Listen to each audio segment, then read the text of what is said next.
Okay. Satisfied to care of one. Satisfied to care of satisfied to care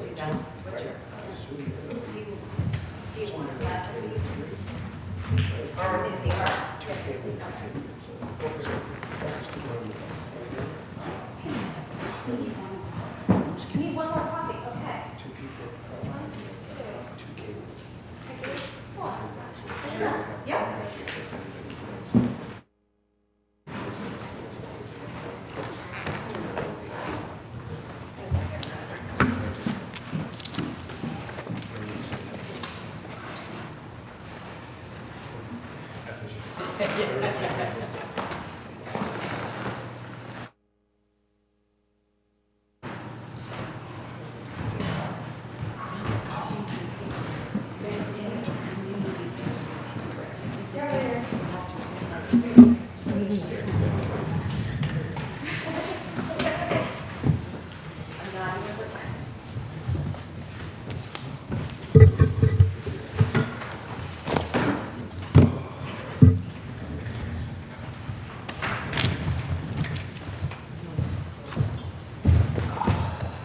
How are you?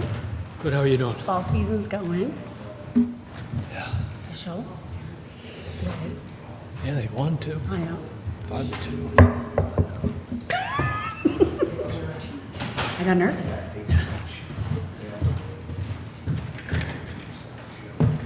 Has your son started games yet? Oh, yeah, Yeah. they started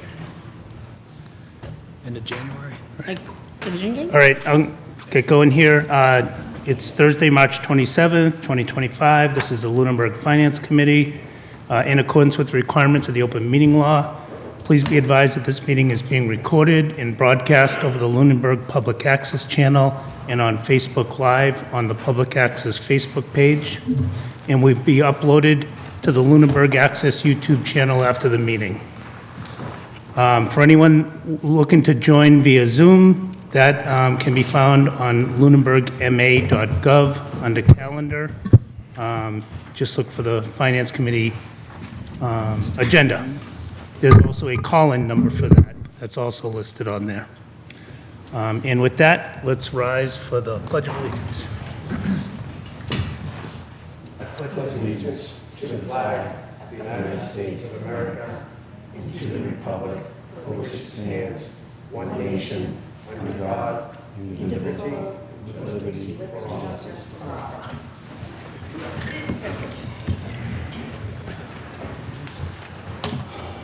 All right. By way of announcements, next week is posted for a public hearing. After the public hearing, we'll focus on votes, as well as some level of the report, the Finance Committee report. So we got some writing to do on that. Hopefully, we get a chance to talk a little bit about that this week so that we can start to draft sections of that and meet the deadline. That I'll talk to town manager about what our final deadline is on that and how we fit it in. This is in essence our last meeting of department hearings and budget hearings. And in addition, if you didn't notice, we added the citizens position, Prop 2.5 override onto the agenda. And TJ Laughlin will be coming in a little later to brief that one. I just sent an email with the town manager's report, budget, final budget presentation. And then I created a folder, sent you guys a link for the Prop 2.5 override materials that we've received. So that would be the announcements. Any other announcements? All right. And with that, any public comment from the public?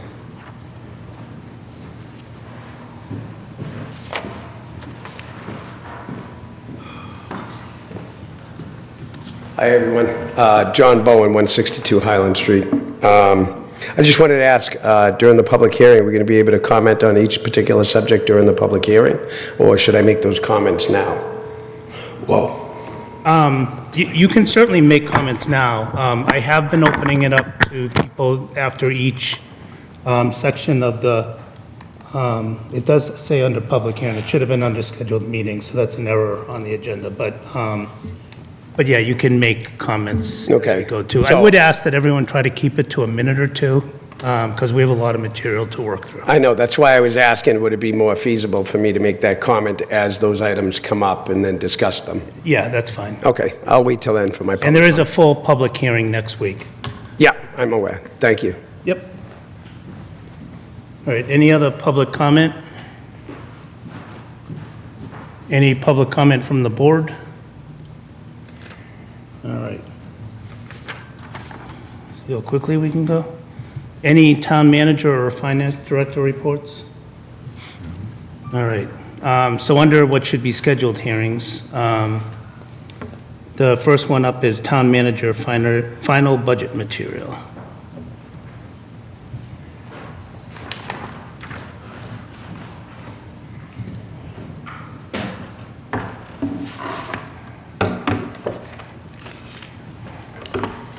Well, thank you, Mr. Chairman. As you pull up the presentation, I just want to go over what the physical documents are that are in front of you. So you have, because there's so many small numbers and your screens are arguably small, you have printouts of the ledgers.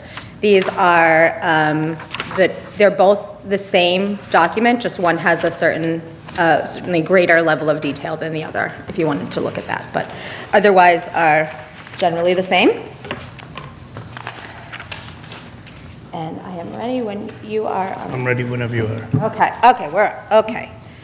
So, obviously, some things have changed since the initial budget presentation, so I'm not going to go over every point that we've already discussed, as you've heard from various department heads, but I am going to highlight on where some of those changes are. So if you go to 2 slides from now on the FY26 revenues with the pie chart. Thank you. So the revenue projections are largely the same. There's been no action yet, as of yet, by the legislature, but I do want to note that at the local aid hearing that was held on Monday this week, I believe Ways and Means heard loud and clear that communities are seeking consensus around the unrestricted general government aid and Chapter 70 final figures as soon as possible. So that request was made so that if there are changes prior to communities entering in town meeting, we can make those adjustments on the front end. Hopefully that was heard. I did have a separate conversation, but there's no changes there. The one item that has changed since originally presenting is the assessor's overlay, which isn't part of the revenues, but it kind of makes sense to come in here. Assessor's overlay, I had originally budgeted for $250,000, and they have reduced that amount to $175,000. Okay. And if we could just, I'm not going to go into any more detail on the revenue side of it tonight. I just kept those slides in there because this is going to be posted online for the public's edification. So if we could go into the free cash expenditure plan. Chris, it's slide number 11, if that's all right. So this one? No, the next one. One more, maybe 2 more. One more. There we go. That's the one. Okay, so here is one of the first changes of significance. I know some of you have been following along closely to various boards, committee, and commission meetings, and some have not. So for everyone's edification, the original expenditure of free cash has been changed so that considering the difficult financial year that especially the school system is undergoing, there is a proposed transfer of $500,000 of certified free cash to support the Lunenburg Public Schools in FY26 as we approach over the course of the next year what may be a override figure for FY27. So this is a stopgap measure. In order to do that, the original appropriation that was going to be made under priority priority 1 to the general stabilization account has been reduced to 0. That was a $100,000 original transfer. Based on our stabilization balance being over the 5% minimum threshold that's recommended, I do not feel as this is very risky this year. I think that we are safe to make that transfer of free cash this time. That said, I feel strongly that we should continue to meet our OPEB contribution, so I did keep the 10% of our certified free cash in the OPEB contribution, and then not making a transfer into any of the special purpose stabilization funds that originally was for $250,000. And if you go 2 slides from this, I'm going to talk about all of the free cash expenditures. I'm just taking a note here, so Yeah, take your time. we have all night. We do. No, we're not going till midnight tonight. All right, one more. There we go. All right, so this is the proposed, at this time, expenditure of free cash. $500,000 to the Lunenburg Public Schools for FY26 operating budget. There will be, under this article, a motion that should a Proposition 2.5 override be successful, then I'm speaking of the petitioned article here, this transfer would not go forward. And I'm putting in, if you've looked at the summary, that is the suggestion that we would then make the normal transfers to stabilization accounts at fall town meeting. The next item is the special projects warrant article. Nothing has changed here. It's $152,500 for 3 projects, decommissioning a portion of TCP for $75,000. Board of Assessors, Department of Revenue Directive, it's $27,500. There are a number of items that the Board of Assessors need to undergo before the next full reevaluation, and this is to hire consultants to help them achieve that goal, and a cemetery road and network repair for $50,000. The next item, this has changed somewhat, are the FY 2025 transfers, total of $465,000. Am I on the right slide, or did I? No. Yeah, you jumped. I was still on the one before. Okay. I'm moving you along. I'm talking fast, but I'll go faster. So, snow and ice deficit. I do believe that this might be a slightly smaller figure at town meeting, but the $415,000 is what will be printed in the book. It's looking to be just south of $400,000, provided that there's no additional snow this season. And again with my spelling error, special education move-in of $50,000. I have asked the school if it's possible for them to further either reduce this figure or absorb this within their present FY25 operating budget, which would allow this additional $50,000 to be transferred to supplement their FY26 budget. It's ultimately, this $50,000 is going to the school system, whether it's for FY25 or FY26, that's largely their choice. And the last item is we have removed a $36,250 reimbursement for a grant. We may bring that back on at the fall, but we want to do some more research about whether or not we have to repay that entire amount before just doing so. Next slide, please. Okay, so the FY 2026 capital program, $655,424. This is a different figure than was presented preliminarily to you. The reason for that is that the total capital program was being supported by 3 different funding sources. 1 was from free cash, 2 was from the reduction in amounts for debt service, and the 3rd is an FY23 capital transfer. So as we needed to close the budget to restore some of the pavement management line, some of that funding shifted around. So that's slightly different, but the overall capital program has not changed. You see a new item for $10,000. This is not something that we have discussed prior with this board, and But on the town meeting warrant articles, you will see that there is a proposal to create what's called a compensated absences fund. This is a fund that we would have available should an employee separate from service, and we have liabilities that we need to pay out to that employee, namely vacation time. So if sometimes those separations are foreseen and we budget for them, and sometimes they are not. So this is a source to go in that instance. That money would roll over year after year, but I believe a modest amount of $10,000 is a good place to start. And if all of these appropriations are approved, that would leave us at $219,576 to start FY27 free cash. That would be the beginning balance of free cash. Before we go on to expenditures, are there any questions? I do, oh, I'm sorry. Jay, Go ahead. you had, The compensated absence fund, Yep.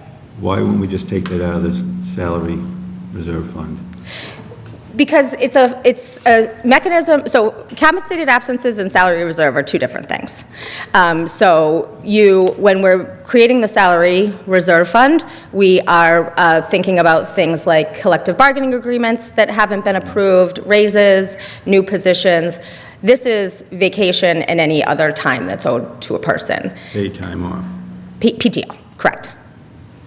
And it does also, the other key difference here is that it rolls over from year after year. So we put the $10,000 in the fund this year, and it rolls, if we don't utilize it, that $10,000 remains, as opposed to if it was in the salary reserve, and then it would just roll to free cash, and you'd have to reappropriate for the following year.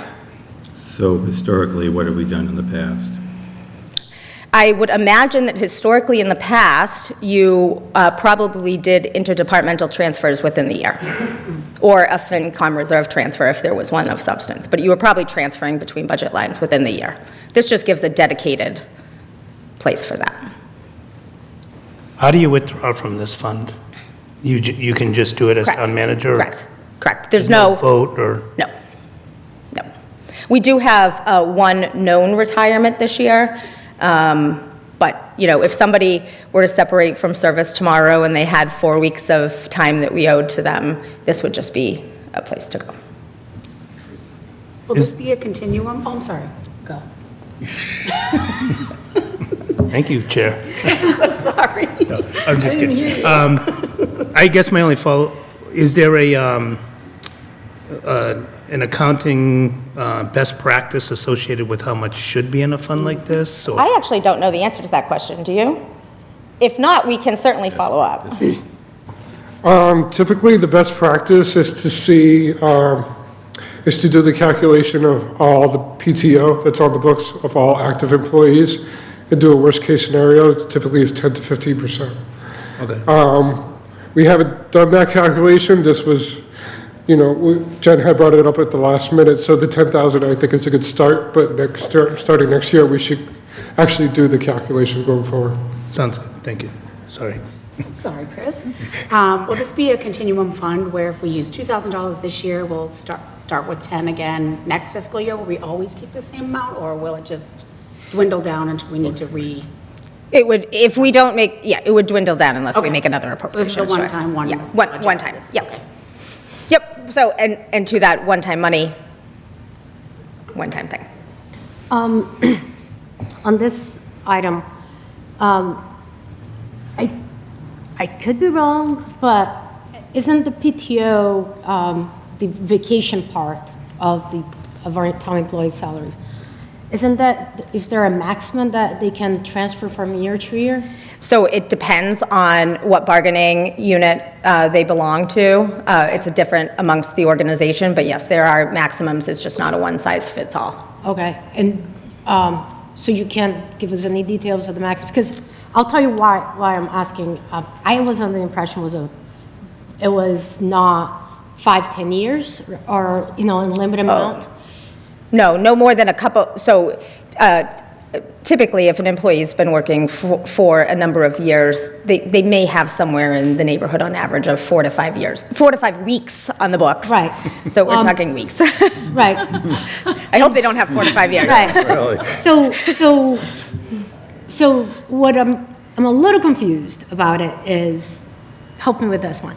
Usually in the private world, when we do a reserve account for unpaid liabilities, for vacation or any other benefit, you do it based on your current value, so you can, pass that on your books from year to year. And the policy of, it's not that amount keeps rolling up. But usually that amount is associated with their cost, their salary cost. So if I have 4 weeks of vacation, maybe I'm a tenured employee, I have now 8 weeks of vacation, but that's part of my total salary. So when I come to the end of the year, usually private world will say, oh, Anna has used only 3 weeks. We're gonna put a liability reserve account, whatever you wanna call it, for 5 weeks, so then we can count that as an expense for that year. So anyway, so I'm trying to reconcile our practice with how, the logic on this, because usually PTO liability is embedded on the salary cost. So it's not. The way that we just budget that everybody is going to be working 52 weeks a year in their salary lines. Okay. I'll also say we don't have PTO. We have sick time and we have vacation time. And personal they- days, They but- accrue. Right. We can have large balances associated with those on an individual person. Correct. Right, but I thought the discretionary time was one that has a limit on it, or is it the sick time? I don't know. I did think there was a limit on it, So like you said. it depends. So there's a limit on sick, and most employees don't get paid out sick at separation. So typically, we're talking about vacation time that is compensatory to pay at the time of separation. But again, depending on the bargaining unit, there may be different amounts that folks are allowed to carry. So if you have 1 or 2 employees separating within any given year, it's not going to be an issue. If you have a number of employees who are separating in any given year, you may not be able to kind of move things around within to transfer. So especially as we're tightening up on the budget, in a number of areas that we're about to go into, it just has a space that's reserved so that it's a space to go if we can't make those transfers. Okay. The other question that I have is the 50,000 that you have for the move-in special ed, that's the move from TCP to Turkey Hill Middle School? No, this is a student, this is costs associated with students moving into district. I'm sorry, can you elaborate on that? So that's That's really, what I've been thinking. So that's to elaborate on it further than that of what are the associated costs with the student and how many special education dollars are associated with move-ins this year. That's ultimately a question for the superintendent and the business manager. They have identified that there was unanticipated move-ins. They've already absorbed, I believe, about, last I heard, a little over $150,000 within their budget of those unanticipated costs. This is above and beyond that to kind of close that gap for FY25. Oh, so this is a FY25? 25. Okay, that makes sense then.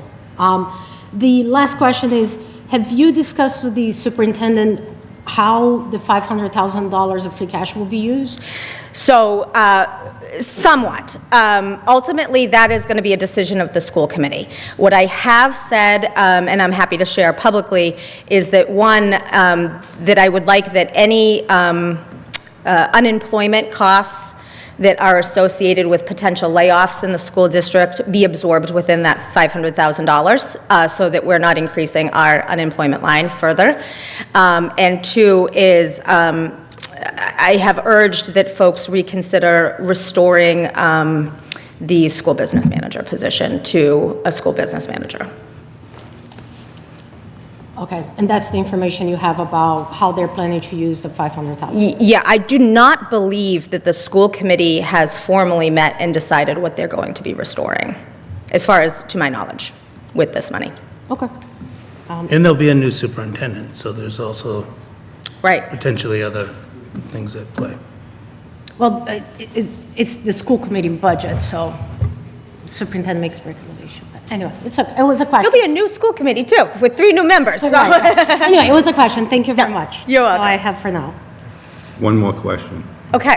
The compensated absent fund again. If somebody separates, we budget X amount of dollars for the salary per year. So if someone leaves and they've only been here 6 months or 8 months, is there money left over in the salary budget? Sure, so it depends on who separates. If you have a person that's retiring and they're separating at the top end, and we're hiring somebody that's newer, then you don't have to worry about looking for that money to transfer in. But if you have somebody that's separating, that's on the lower end of the step and grade system, and then you're filling them with somebody from maybe another community that has more experience, it's not, you're not always saving money, but if there's a position, if you fill the position immediately, you're not saving money, but if the position, now, Jay. But if it takes a number of months to fill the position, then yes, that's where you're going and using that yearly transfer to cover that. It's just a safety cushion if we can't cover it within the budget. Okay. It's $10,000, Jay. If it just sits there, it's just sitting there, it's not available to be used. It is earning It's rolling interest, over. right? It is earning interest. No? Would it earn interest? We will have to open an account because it's a separate fund, it's a special purpose fund. So we'll have to open an account, it will earn interest like our other stabilization funds.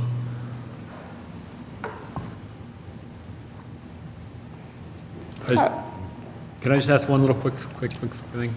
The 2.25 million here, the starting free cash, is that, I mean, could you call that starting FY 2026 starting free cash? So the 219,000? Is that? No. No, the 2.2 million. Oh, that is what we have currently certified as available, certified free cash. That's what we have right now that we could expend. So after all expenditures, we're down to 219,000 to start 2027. And so as we close out the books on this fiscal year, any revenues that were in addition to what we anticipated, unexpended budget lines, those, and then there's a number of deductions, that all gets balanced out. Ezekiel submits that to the state, including this, whatever the starting free cash is, and then we get, usually in about October, November, we get our certified free cash for the next year. It could be appropriated at special town meeting, too. Absolutely. Okay. All right, so if we want to go down to expenditures, please.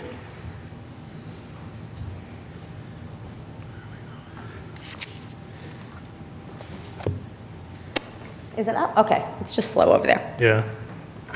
All right, so first, I want to address, as there's been a number of comments, good, positive comments, and critical comments about the movement that we're doing within budget lines. So just to explain that a little bit. So first, the Budget Task Force, one of their recommendations was to standardize and improve workflow for town finances, specifically to implement standardized department reporting and consolidate the chart of accounts. I think I had heard the interim town manager talk at nauseum about the chart of accounts being overcomplicated. So some of these moves are to make that chart of accounts more simplified. Two is that the changes were made in conformance with the Uniform Massachusetts Accounting System, which is a manual for cities, towns, school districts on their budget lines. There will never be a perfect time to make these changes. There's never, I know this is a difficult budget year. Next year is not going to be any easier, but this will hopefully give us a little bit more flexibility within the year as we move things around. I'm working on a document which I've shared with you. That's going to be the public-facing document that goes out. That's to replace this document that's in your budget books. I am looking for, when I finalize that feedback, if folks think that could be made more clear to voters, I am looking for your feedback on that. But that is the rationale, and as we go through, I'll be highlighting some of those changes. So, next slide, please.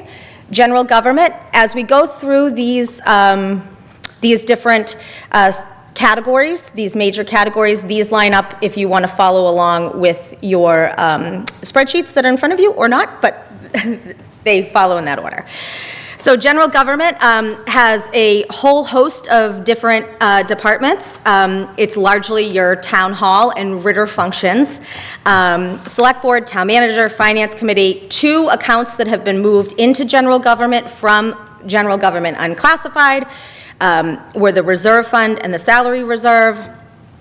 Then normally we go back to town accountant, assessors, treasurer, collector, IT, clerk, elections, registrations. We have a new category of land use this year that consolidates the functions of the planner, economic development, ZBA, conservation commission, as well as the building commissioner, who, when we get to it, you'll see the building commissioner, and this is a perfect example of why we're doing this. The building commissioner's salary was under what was called other protection under public safety. And the building commissioner works directly in the land use department. So that's, I think, one of the best highlights of why we're making some of these moves. Architectural preservation, town reports, central purchasing, and physicals have all been moved. Central purchasing was its own category, and town reports and physicals were in unclassified. So next slide, please.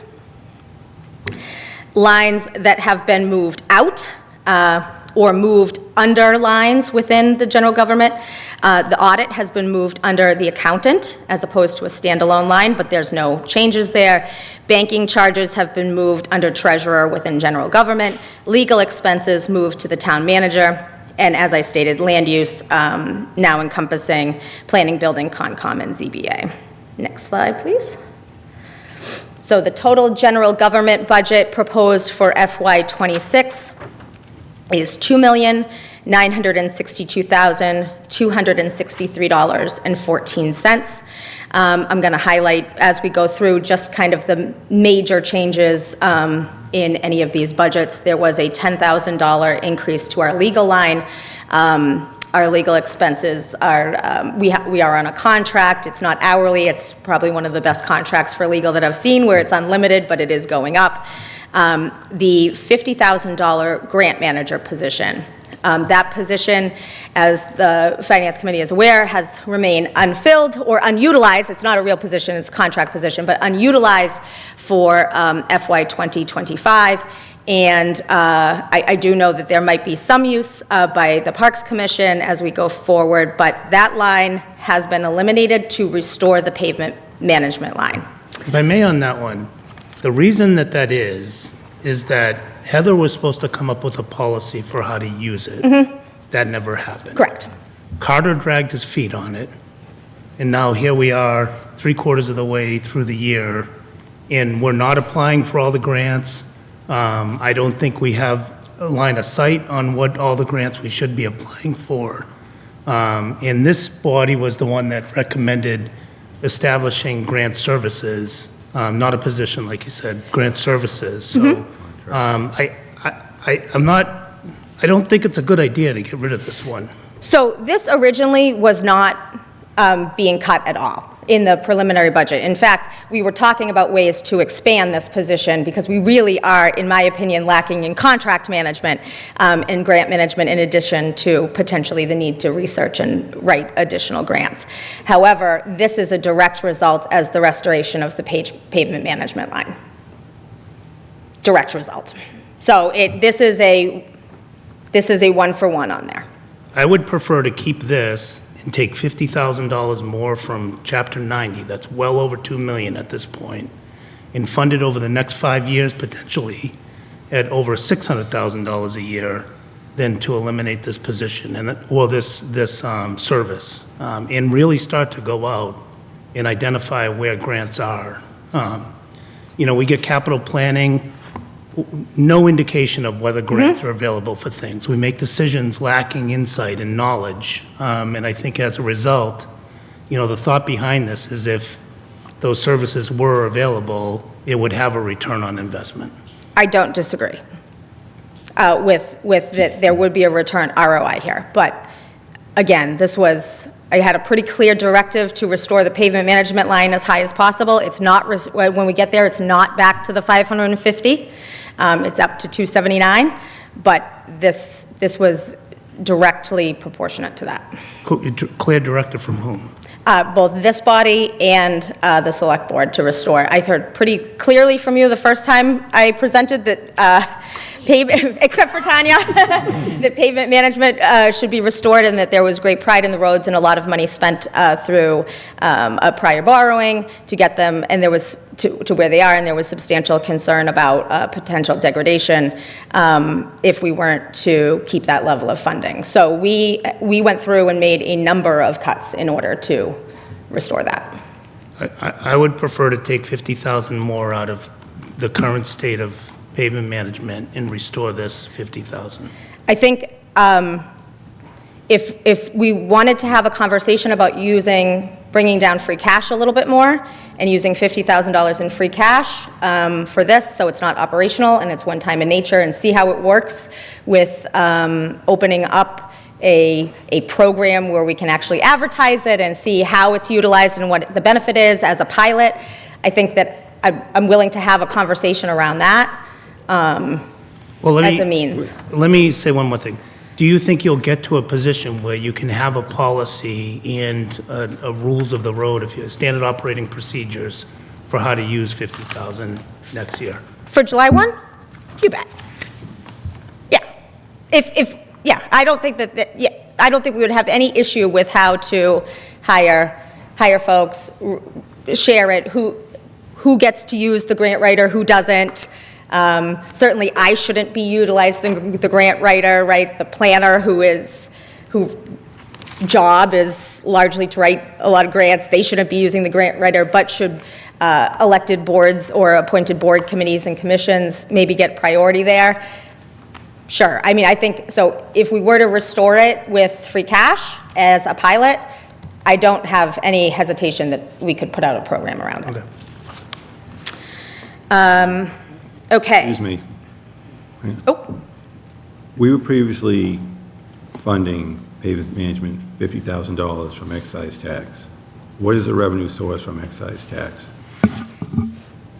I have heard this stated before, but there is no direct appropriation from excise tax to pavement management. That may have been What we stated, operating under. but there is, you and I had a conversation Yeah. about this previously. Yeah. I have reviewed the motions. There is nothing legally in the motions. There was no transfer from revenues from excise tax to the pavement management program, none. Where'd the $550,000 come from? Where did that number come from? I assume that was budgeted every year. It So, was increasing. so from- 550,000 was not a static number year over year. The goal was to get to $1 million over time by increasing it by $50,000 every year. That funding just came from the general pool of raise and appropriate as everything else. There was no sub-motion within that to go from motor vehicle excise tax. It just comes from the levy. So what is our excise tax revenue per year? Hold on a moment. I can tell you what, on our previous presentation had what we estimate our local receipts to be for excise tax.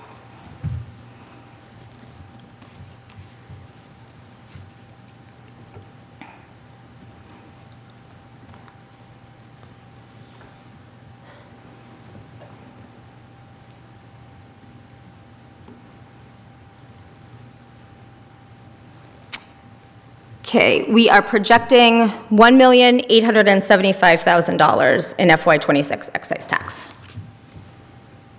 So if we took $50,000 from excise tax, what would that affect?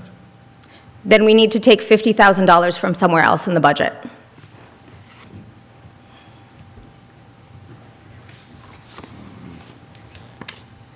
There's no special, the excise tax is a part of local receipts. Yes.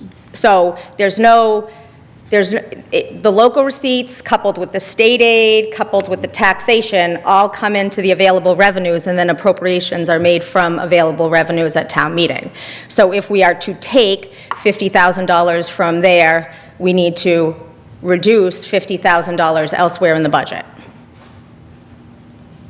It's not like there's a reserve fund of excise tax that's set aside. It's all used.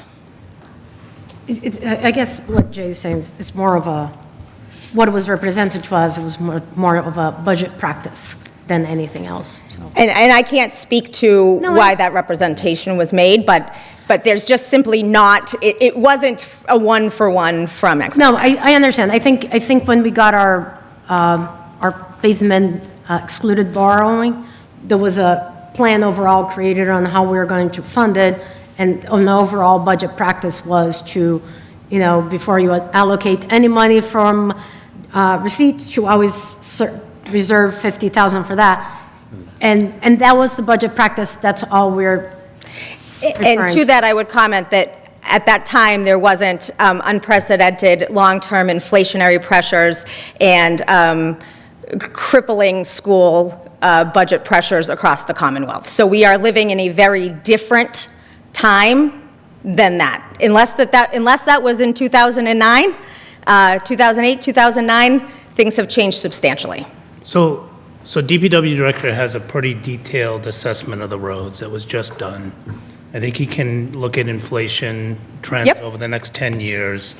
I think we should assess what is the right number, given where we are with the exclusion that we had for pavement management and the build up to the level we had and the increases in Chapter 90. What should be the, the budget, operating budget line that is associated with that. And just anecdotally, when I read that report recently, and when I saw what our pavement condition index was, which is, I believe it's about an 85, I had to share that with a colleague of mine who's the deputy commissioner of the Worcester DPW, and I said, what would you say if I said to you our PCI was 85? And he responded, I would say to you that you probably have the highest PCI in the Commonwealth. We get a trophy? We'll take the W where we take the W.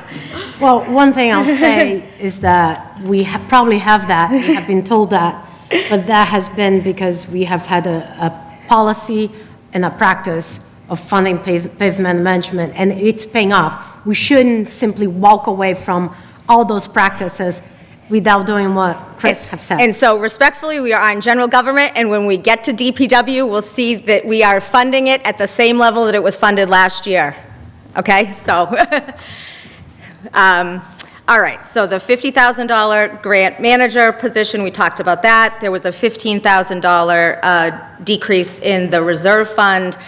You originally had $200,000 last year in the FinCom reserve fund. It was decreased to $185,000, I think, for the transfer for the town manager search, but I feel that $185,000 is a safe level for the reserve fund. I'll say that I've been on the board for 5 years. Jay's been on more. In the 5 years, this is the only year that I recall someone coming for reserve funds. So it does seem to me that it is wise for us to have ample reserve funds because of the unknowns and the tightness of the budgets where interline transfers are not, as able to occur. So. So the $15,000, again, this is in direct proportion to restoring that pavement management line. Okay, no, I understand. So, but I do think $185,000 on a budget of this size is relatively healthy. You currently have, I believe, $53,000 and change left in your reserve fund right now. I know there's about $11,000 to $12,000 requests that may be forthcoming. But if we can stay on a similar trajectory. Okay. I think Yeah, no, I we'll be all understand. right. Yeah. So the next item is the salary reserve fund. That's at $210,000. For folks that aren't aware, we are going to be negotiating the collective bargaining agreement with the police department for July 1, 2026. And the DPW has changed affiliations with their bargaining units, so they are joining the Teamsters, and they have been out of contract since June 30, 2024. So I anticipate that we will have a new contract for them for July 1, 2025, although it's at this point likely going to be a retro. But that houses the funds to hopefully cover both of those collective bargaining agreements increases, as well as the COLA, if voted, for SAP employees. Just a moment about that COLA. Let me turn my volume off because I'm getting emails. I had originally put for SAP employees, the COLA at 2.5%. After announcing that last week, I had pretty strong response from our non-bargaining member unit employees that they felt that there was not parity between the folks in the clerical union and the folks in the SAP. My response to that is ultimately that I believe that we need to finish the job that we've attempted 2 times so far, which is to complete a classification and compensation study, and that giving a 5% increase would result in town meeting voters and others feeling like we really solved this issue this year if we were to give that similar increase without solving the fundamental problem, which is the classification and compensation plan. So that said, they did say, well, it would go a long way if you considered 3% as opposed to 2.5%. The additional cost there was $7,000 across the organization, so I did feel as though that was reasonable. So my suggested COLA for the SAP employees is 3% this year.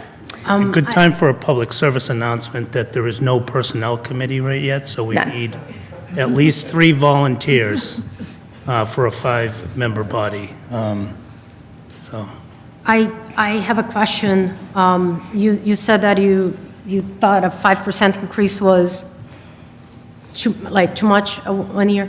What is the compounded increases they have received over the past 5 years?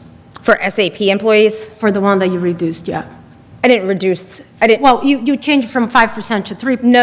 Okay. No, so the clerical union employees have roughly a 5% increase in their contract. Okay.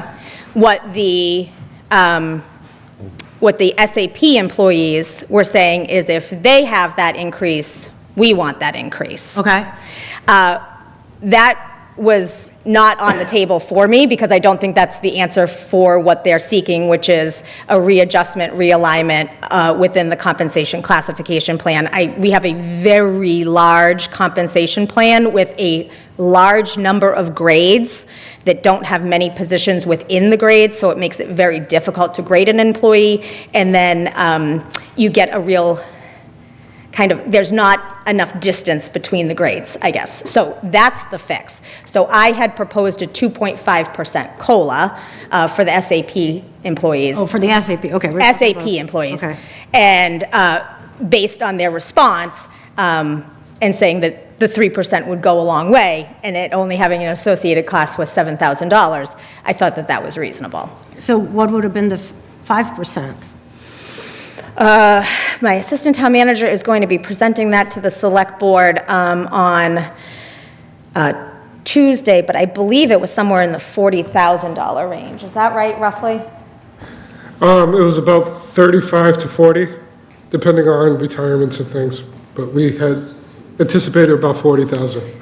The other item with that is we did, not a professional, but we did a salary survey internally. We did a salary survey out to our comp towns, our comp communities, and what that supported and showed is only that we do need to do a compensation classification plan because some employees were compensated right within market, right on market. Didn't warrant an adjustment other than a COLA.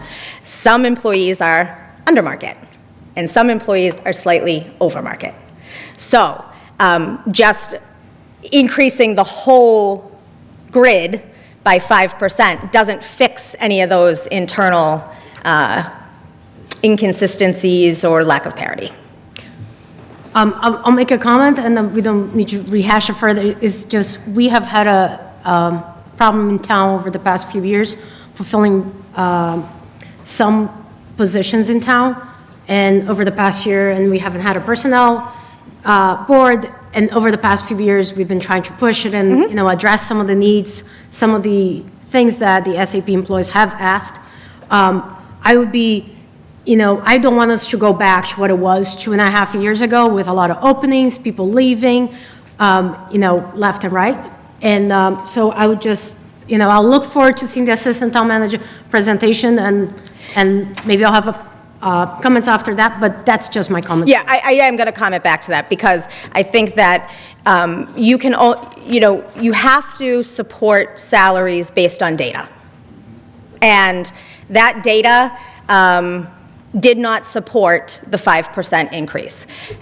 And we don't have the data because it's been attempted twice and failed twice to redo the compensation classification plan.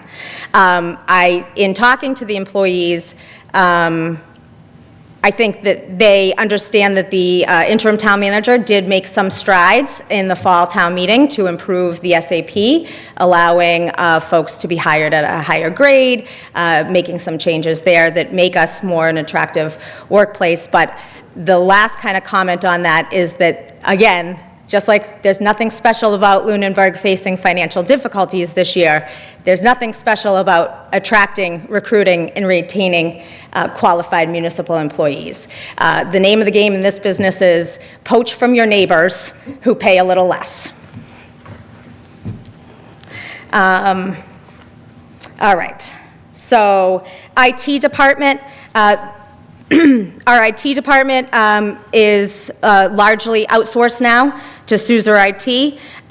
So there is one staff member that does support them professionally, and she also is responsible for all communications, so all of the social media, website, any of those upgrades. So there is an increase to 32 hours. She already has been working increased hours under ARPA funds. And so this is to bring her permanently up to those hours. If we don't do that, you will see a reduction in that level of communication to the public. Here there were a lot of internal lines that moved around. Things got moved from central purchasing into IT that belong in IT, and some items got moved out of IT that don't belong in IT. But the total increase here is $104,089.17. It's not, because of that movement, it's not a net increase of that amount necessarily. And we are going to try to see if we can reduce over the course of the year the number of days that our consultant is in-house. He's here presently 5 days a week. Almost like a staff member. He feels very much like a staff member, but we are going to try to see if we can wean a little bit as we go forward, down to 4 days a week, have employees do some self-service on troubleshooting things themselves, and see if we can loosen that up. So under we are increasing the line. Gotta get the paper. Sure. The expenses under IT department expenses. I guess that's not a line. That section of the budget, we're increasing by $166,000. Yep. And that does not include the position going full-time. No, so the position was already full-time, she was already over the 19 Okay. hours, but it's just an increase in It's hours. just- But okay. so that is, so up above, you see a big reduction in, are you looking at the detailed sheet? Yes, I am. Okay, perfect. I always look at detail. Okay, so you see a big reduction, the $79,000 decrease Yep, in the salary. That was our internal network IT administrator. that you eliminated. So that's eliminated. Okay. And then if you go down to contracted services, where you have that big increase of $134,000, it was $25,000. It then got increased or budgeted to $66,000. And so now the new contract is $159,000, but I believe that that's being, Suzer right now is being offset by ARPA funds in this current fiscal year?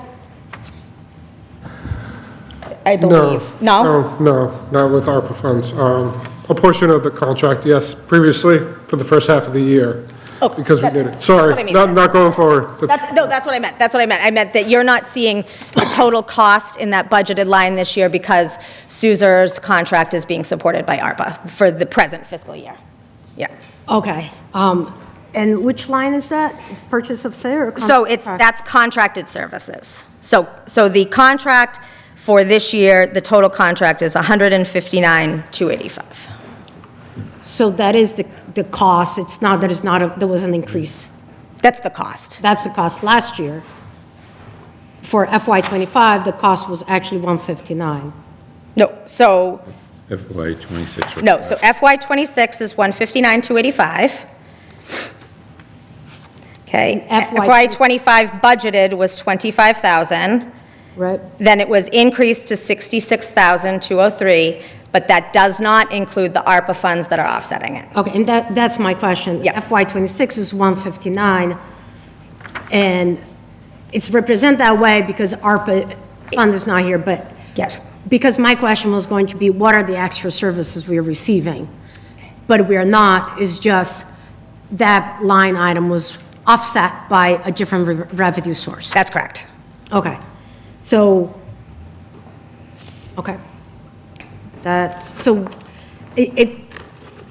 I just have to ask, what is included in that contracted services? Is there a way that maybe afterwards we can get a description of? Oh, sure. Okay. Yeah. It can be afterwards. Yeah. Because like overall, this department that we mostly contract out is now close to $500,000. And I just as a good practice, I think, the contracted amount, it's about $440,000. So it's just good to know Well, what you're getting for those contracts. So, but above, the biggest part of that line is the 204,000. And that's all the software contracts, not the people contracts. Right. So So you want a sub-detail of the purchase services and you want a sub-detail of. I just want to know, what are we buying for $442,000? Got it. Because that line keeps increasing, like, even the purchase of service, they said the software, it's increasing by almost 20%. Correct. Okay. That's, So if I could just get a breakdown of that, what that is, that would be Sure. great. Thank you. all right. Next slide, please. So continuing on with general government, we had about a $7,400 decrease to elections as it's not a presidential election year, and so the costs are substantially reduced. The next line, we reduced the Architectural Preservation District line by $4,500. This is a line that was recently created and is just not being used. So I think that if they have expenses and they need to come forward, we can discuss it, but it was another place to find that additional payment management line. And last is central purchasing. So central purchasing was its own standalone category. As I stated previously, it's been incorporated up under general government. It shows a small increase because here some of those items were moved out of this line to IT where they really belong.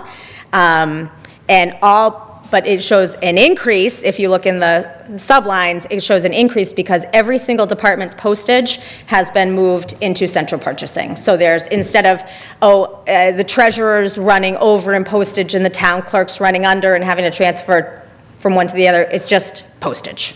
We just have a postage line now. I have a question. Sure. I'm sorry. No. One advantage of having postage under separate departments is that you could watch for different expenses on different, there are different departments that use postage more than others, and they should. Do you have a process for tracking that? We do. So our machine, you have to put in your departmental code, and so that apportions out the departmental codes. And then if somebody is, let's say, not using the mail machine to put the postage on, but they're using either, like for the town meeting mailer, we're using a mailing house. Right. Or going to the mail to make a certified mailing, those will all still be accounted for from where they come, how they come and get drawn from that line. you have a plan. I could have just said yes, Anna. I know. Who's running and monitoring those detailed listing reports that you pull for departments, individual? You're the one? Perfect. So, with the process, the way it's currently happening, every quarter, we run a report from our machine, who's using what, and the payment to the company goes from central purchasing, but they have to transfer from their lines to the central purchasing line in order for the check to be distributed. This cuts out the middle person, but we're still monitoring the usage on the other end. So if someone comes in, they're ordering 500 Christmas cards that were never there before, we're going to see it. They better not. Thanks. All right. So next up is police. $2,434,772.47. Overall, there's actually, on the bottom of this balance sheet, you'll see that there's a reduction here. We know that that's not really a reduction to our police budget because, again, those salary increases aren't living in the budget yet. They're living in the salary reserve. But just to reiterate, we do have contract negotiations going on. I am very close to formally announcing our permanent police chief, and I believe that there will be an adjustment there in salary. We had talked about how there were 2 K-9 handlers, and only one was being compensated in accordance with the Fair Labor Standards Act, so we are now compensating both. We did make small decreases to training lines. The chief, I think, the interim chief had talked about the Milo training program, and he thinks that there's going to be some savings there with both being able to do things on shift and not having to backfill and not having to use as much munitions. We did eliminate the motorcycle lease. The motorcycle lease is set to expire in October. And it's already been paid through October. So this was another area where I went around looking for funds to restore the pavement management plan, and this was an area that was decreased. And then there was a small reduction in the overtime lines based on actuals. What was the thought about the motorcycle? Was there any decrease in service, things that they won't be able to do that they without it? Yeah, so it can be useful in some of the community-type events for traffic control, but it's not critical path. And so this reduction was really born from calling department heads and saying, where can I cut from your budget? And this was proffered by the interim chief. Okay. Next is fire, which there's not a whole lot to say here, but it's $1,744,587.91. Again, to reiterate, this does not include the proposal to a 4th shift, 42-hour work week. I believe as we get through this town meeting and march on to FY27, which I have said is going to start about May 15th, maybe, give ourselves a little bit time off, but in earnest, we will be starting this summer on the FY27 budget and planning for that override. I would be very surprised to see that this isn't part of an override package, is that 4th shift. And just 2 lines were combined here for flexibility between EMS equipment and supply. You combine those 2 lines, but you reduce the budget or the budget request? Let me see. There's a lot. I don't think so. Oh, okay, yep. Okay. Well, Hold on, I think it's the revised budget was 25,000 Oh, okay. for one of the lines. So you combined to 34, but I don't know. So the. Just make sure the chief is happy. Yeah, he's good. So sometimes the revised budgets are informative and predictive as what the next year's budget should be, and sometimes it's really to cover some kind of outlier thing within a certain year and shouldn't be what we're basing our ongoing budgeting from. Thank you. Okay. I'm sorry, one last question. Do you know when that when is the fire contract up for negotiation? Not this year. Not up. So I would imagine, because they didn't just finish, and it has to be for FY27. Okay, thank you. Okay, next up is other public safety. This was formerly called other protection. The total here is $368,488.90. It includes now consolidated under other protection is the radio watch line that was a standalone category. It also includes the Inspector of Weights and Measures, Emergency Management, and Animal Control. And the line that has been moved out is the Building Inspector, who has been moved to land use under the general government line. But there are no changes. Other than movements of things, there are no changes of note here. I will comment, actually, I say that and then I change my mind. So we did accept into the, I think last time I was before you presenting on the budget, we were talking about regional dispatch potentially accepting the community of Hudson and how that would positively impact the budget. Hudson has now been accepted into our regional dispatch agreement. So instead of seeing an increase here, we saw a pretty flat budget for dispatch. There is ongoing communications within that group about bringing on more communities, but the right communities, to make sure that we can continue to provide robust dispatch, but maintain fiscal conservancy, and by bringing on those small towns who maybe are running dispatch in-house. All right. Next is education. I don't have any real details here, so please save those questions. But the total education budget is $27,121,995. For FY26 for the Lunenburg Public Schools, this is a total of $25,787,474. That figure does not include the $500,000 free cash transfer that we talked about. So the $500,000 would be above and beyond that. To show the growth, the FY25 town manager recommended budget was $23,910,908. There was the, override of $948,136, bringing that to $24,850,044.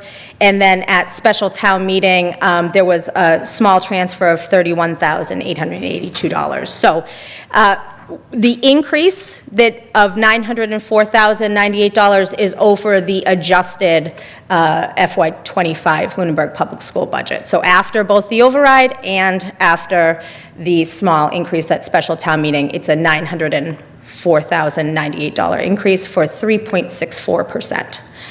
And the Monty Tech budget is $1,334,521, a pretty substantial increase at 8.88% for $108,875. Okay, Department of Public Works, we did have some movements here. Some are just name changes, so highway labor is now highway administration, general highway maintenance is now highway construction and maintenance. We have snow removal, traffic signs and devices, vehicle maintenance. The recycling program was formerly a standalone category and has now been brought up under DPW. As folks are aware, the pay-as-you-throw program supports the solid waste component of this budget, and this is just the recycling-only piece that's included in the operating. We also have cemetery and tree removal here. Can I just make you were very fast on this, good job. You made a comment, and I just want to highlight that because I think this is a good budget practice. For all line items that you have a change, you are showing from the original budget to the FY26. From FY25. Original budget. Original budget, to yes. FY26. Correct. That's a really good practice. I do understand why for the school budget you changed because it was an override that was target. Yep. But generally speaking, I think we should always show the budget from the original form that was voted at town meeting. Correct. Yeah, so the school budget is the only budget that we're comparing against the modified budget because that really, those modifications were really the meeting event, it's encompassing the FY25. No, I'm just saying, it's good budget practice. All right, so next slide. So the total Department of Public Works budget is $2,476,953.29. As I have stated, they are out of a contract, so it does not represent any salary adjustments for the employees there. The $550,000 pavement management line, that was the amount that was originally cut to zero, has been restored to $279,000. So why $279,000? Well, you'll see that the FY25 amount of Chapter 90 funds was $418,000 and change, and we received notification that if a bond bill is approved, but it's looking like and sounding like from the newspaper articles that it will be, that Lunenburg's Chapter 90 amount for this year is $690,660. So that's a substantial increase. So we're keeping the total pavement management between Chapter 90 and the budgeted amount level. But thankfully, the state is supplying us some additional funds there. The drainage line was increased by $15,000. Again, originally I had come before you saying that we were going to increase the snow and ice budget this year so that we're not trying to chase such a big delta next year for closing out that deficit, but we've brought it back down to level services to restore some lines. And there is a small increase in the $5,000 to the fire vehicle line. We are consistently having overruns in that line. Okay, next slide is facilities and building, a total of $1,067,396.30. There is a roughly $15,000 increase in utility and maintenance lines across the buildings. I will note that the school department is planning to vacate TCP as of June 30, and we received $27,000 in revenue from the school department for use of that structure. And now that no longer are going to be using it, we are no longer going to be seeing that revenue, and that revenue directly supports facilities. So we have supplemented by the same amount within the operating budget, so there's not a decrease there. Where did that money used to go to in terms of facility? Did it offset the budget? Did it go into a revolving? Or do we have a revolving account for facilities? $27,000. Yeah, it goes into a revolving fund. And then what happens at year end, if there's a deficit in the facilities line for those buildings, we could do a transfer, because it's a direct one-to-one correlation. Was that revolving account exclusively used because of the income coming from Correct. TCP? Correct. Is that revolving account going to go away now? No, there's still a small amount of income. The PEG Access Committee are still using that building. Okay. As of right now, as far as I'm aware. Oh, they are. Okay. We have no place for them to go right now. Yeah, revolving accounts, they don't fall under a lot of revision from town meeting or here. Right. So it's really, it can be a good tool and it can be a tool of doom. So, it's just important, anyway, so that's why I asked, sorry. Nope, good questions. And then there was a $10,000 increase on our landscaping contract. Next slide, we have a new category called Human Services. There were other categories that have been consolidated that were standalone categories into this. So Human Services is a total of $478,242.76 and encompasses health services, what's now, I think it was called general health before, we're now calling it health services, which includes general health, that's the Board of Health admin and Board of Health costs, Neshoba Health, which is our outsourced health provider, again, by being part of that program, huge cost saver for the community, and Neshoba Nursing. Then there is another new subcategory entitled Special Programs. That was formerly called, I think it was Social Services, or, hold on one sec. Ezzy, you can jump in if you know it right off the top of your head. Let me see. It was not on the sheet.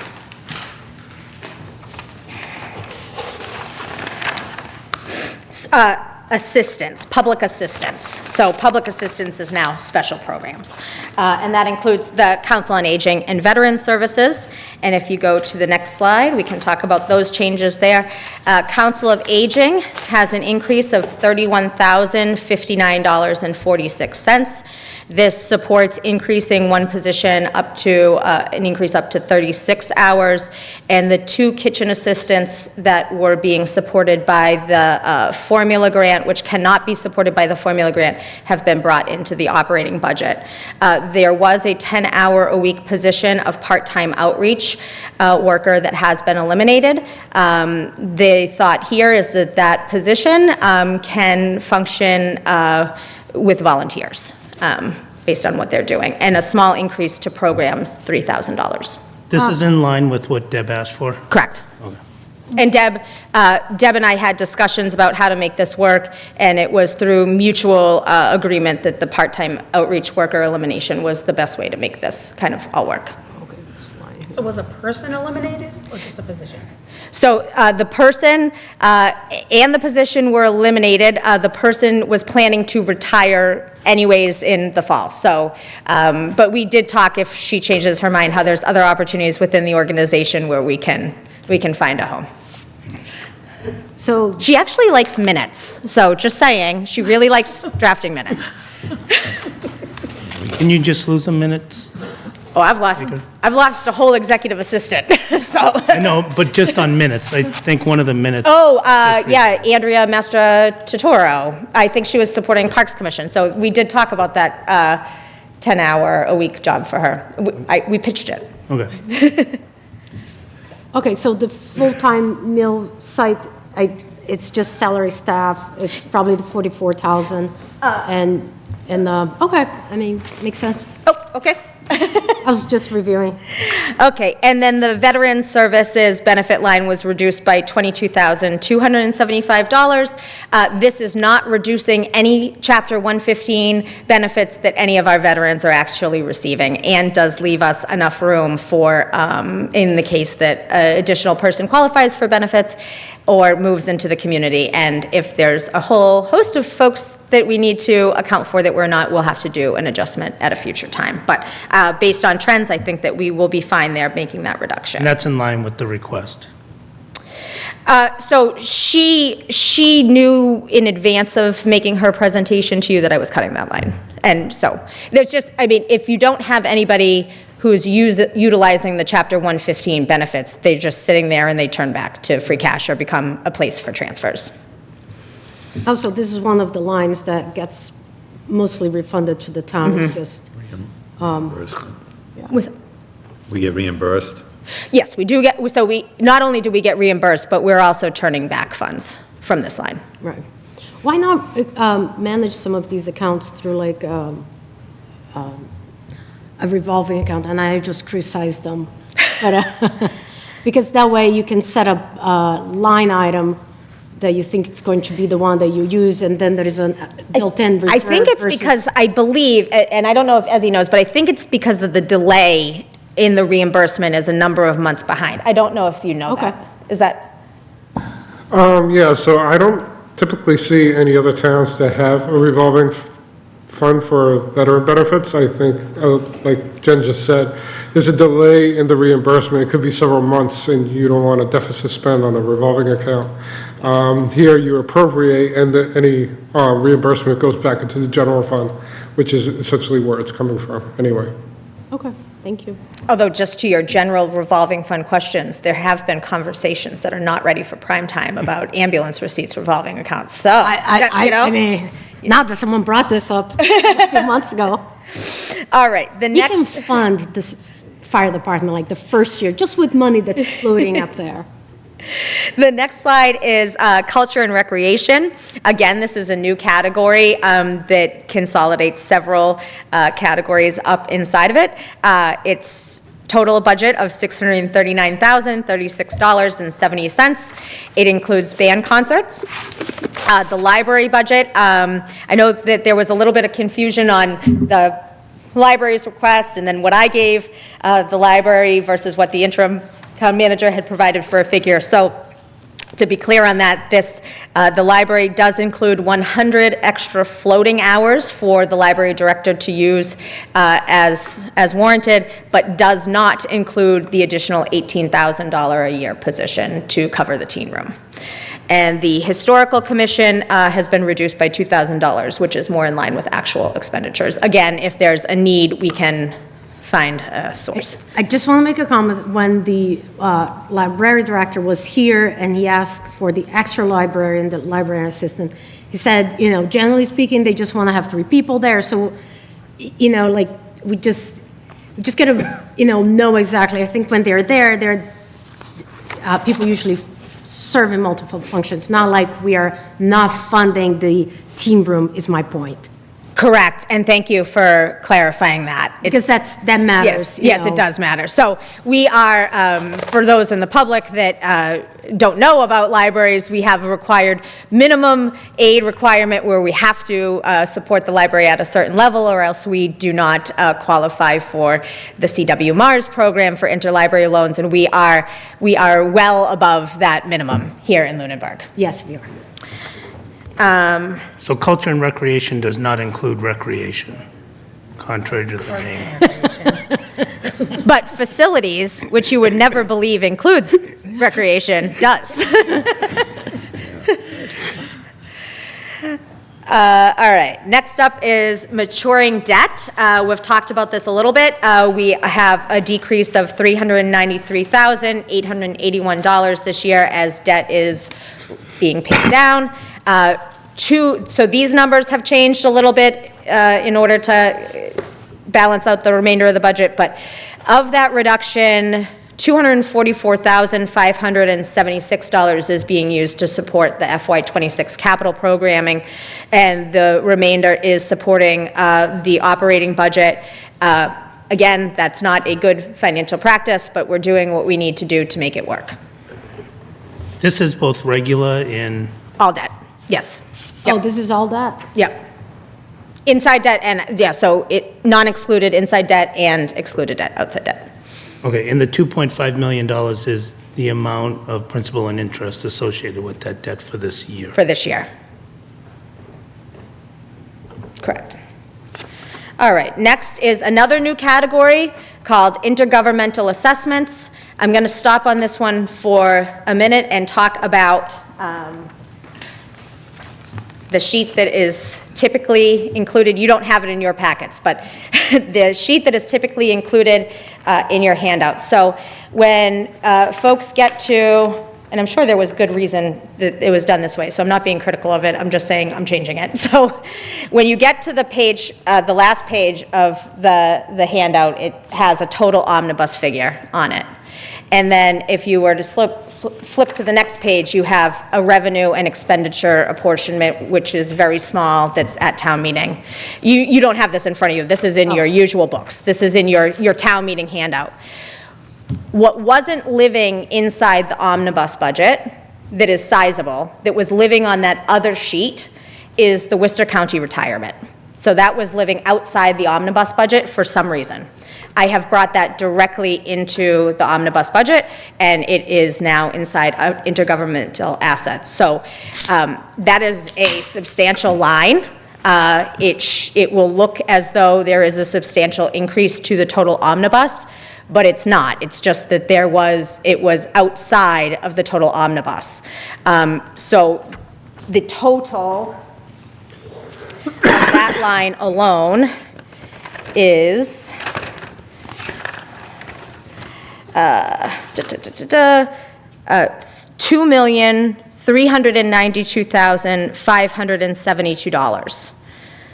So last year, it was $2,127,801, and that was never in that bottom omnibus figure. So the increase here is $264,771, 12.4%. We have this is non-discretionary, we have no say in the matter, but is obviously a substantial increase. You look like you have a question.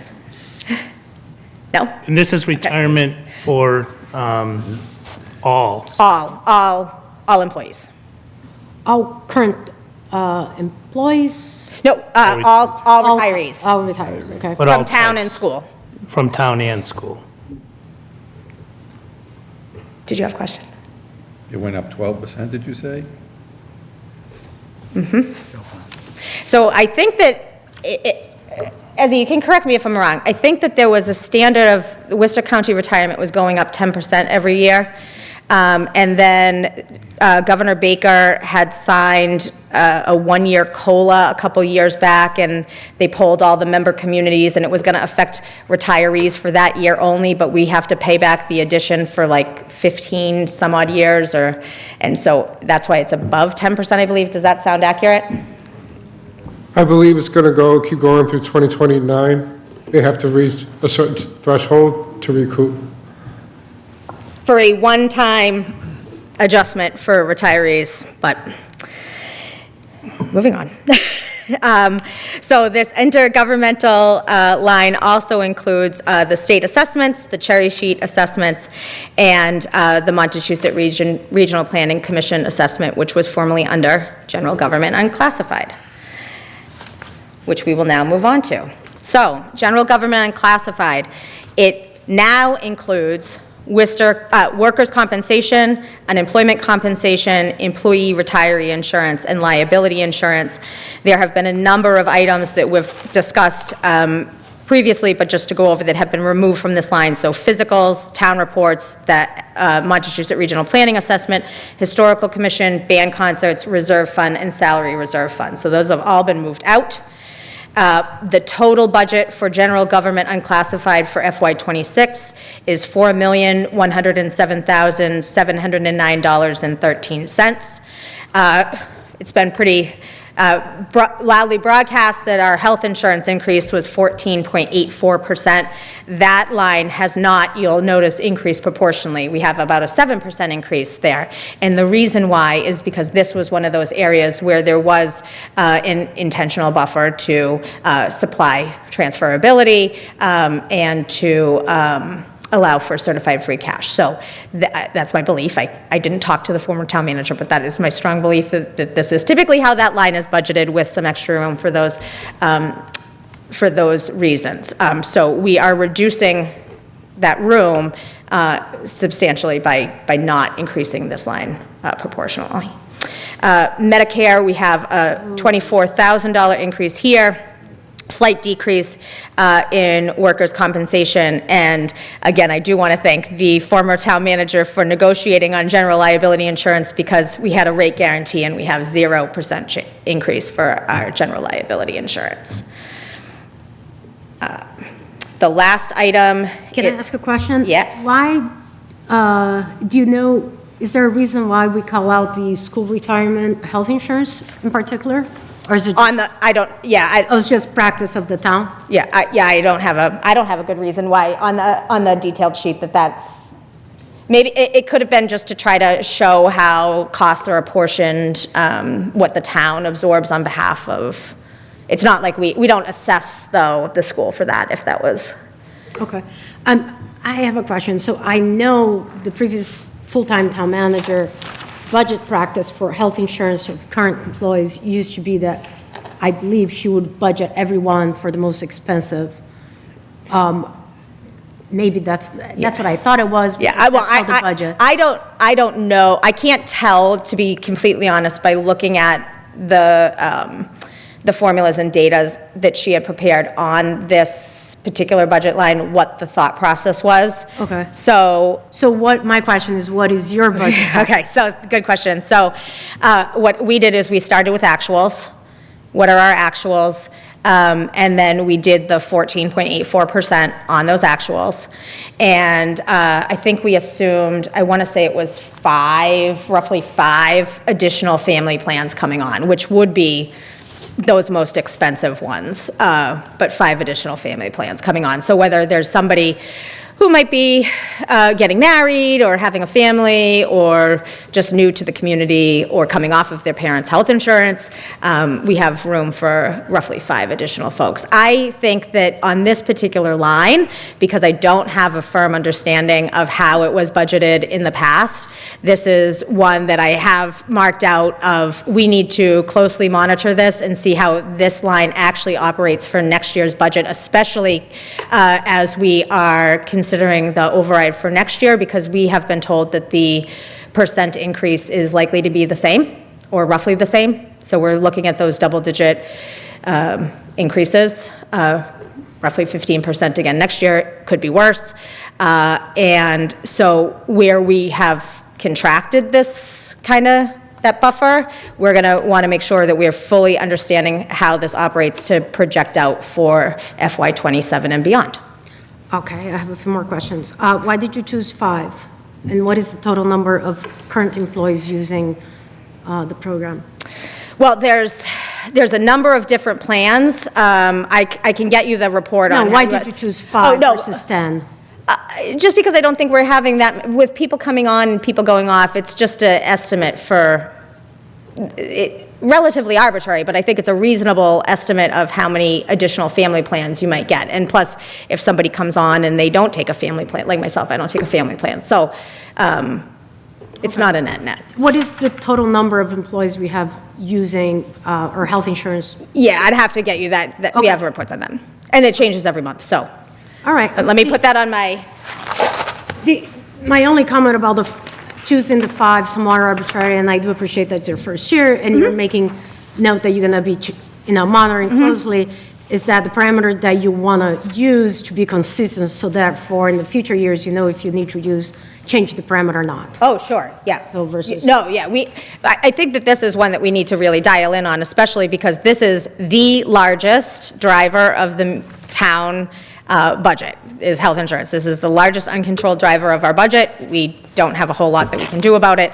And we've been told that it's only going up. So this is one that, for any discussion of an override, we need to really be projecting out. We don't want to just keep getting ourselves in the same situation over and over again, but I'm happy to get those report numbers to you. Izzy, and I'm calling him Izzy because you guys call him Izzy, he's raising his hand. You can say, hey, you, guy in the corner. He does answer to anything. So I have the health insurance projection up in front of me. It varies from month to month, but the lowest has been, including school, 531 employees, to the highest 540. So that's the range of number of employees on the plans, depending on the plan. Okay. And I understand the way that the school, so this is one area where, for active employees, the school handles that portion of the budget within their budget, and the town does not. So it's only when it comes to retirees that they get lumped together. But I understand the way the school budgets this line is by actual head count. They budget the line extremely tight on actual head count. Yeah, so I think Is that accurate, Mr. Chairman? Sorry, I just caught you off guard. Yeah. Okay, I do believe that the school, from what I've heard, budgets by head count. Yeah, so obviously we need to understand how to model this going over the next few years, like you talked about. Correct. But we need to deal with how to get this down. And in the dreaded private sector, health insurance does not get better every year for employee or even stay the same. So the health insurance is not getting better for employees, so. Or to stay the same. It's not staying the same for employees. So that 14, so we have a 75-25% split. The amount that's coming out of the employees' checks for their health insurance is increasing by the 14.84% this year. So they probably are getting a net reduction in take-home pay based on this increase. But that's just premiums. What I'm saying is that you got out-of-pocket maximums for co-insurance and co-payments. We need to look at high deductible plans. We need to look at how to get this under control. So we are already discussing with, so we have Maya is our current healthcare insurance provider. So, but in between us and Maya, we have a broker that works for the town. They don't work for Maya, they work for us. And we have already looked at the high deductible, and it's looking like that's not going to save money. In fact, it's going to do the opposite. We've looked at if we do a +1 plan and shift some folks to a +1 plan and off of a family plan. And while that is great for the particular employees who have a +1 plan, it's horrible. It sends the family plans going the completely wrong way, sends those opposite. The problem here with health insurance is ultimately a national problem, and it is uncontrolled, unregulated health insurance market. And right now, the costs are largely being driven by GLP-1 drugs in this year. So this is the effect of GLP-1 drugs. And reductions in copays, or reductions that doctors are receiving, so they're increasing their costs to make sure that they profit. So this is, there's not many options for health insurance. The Maya is the biggest. There's also the Group Insurance Commission that is an option for municipalities. It is an extremely cumbersome plan to administer that would probably require additional staff to administer the plan. And some of what had hoped to be some alternatives, the smaller groups, are starting to fold. So if we have over 500 people on this, I don't know how many employees we have in town. To me, that says that most people are choosing Lunenburg's insurance over their spouse's insurance. It depends. Like, if you don't have a family, if you have a spouse and adult children, it makes more sense financially to each carry, which is what I do, each carry your own health insurance. So it is more cost-effective for us each to carry our own plan than for either of us to carry a single family plan. This is the biggest driver, and there are not a whole heck of a lot of answers here outside of healthcare reform and regulation that will control some of these costs. I never accept that there's no, I'm an engineer, we solve problems, right? I just want to say that, like, we have to attack this problem, all avenues, all means by which to get this under control, or we're either going to be doing Prop 2.5 overrides every single year, or we're going to eventually realize that we can't afford to. The answer here is beyond the confines of the borders of Lunenburg, is what I'm suggesting. That the answers to the health insurance are well beyond Lunenburg's borders. This is largely being driven, again, by not only GLP-1s, but it is largely being driven by prescription drug costs that are skyrocketing. All right, I think again, we've got to study this in this off year on how to get this under control as a high priority. And one other thing is, we got to stop hiring people if we can outsource people. I think that we will look at this. I just want to be clear that I don't think that there's going to be a very rosy solution at the end of it. I understand. I mean, it's killing the schools, it's killing the town, the municipal side, right? It's killing the town. Everywhere, though. Everywhere.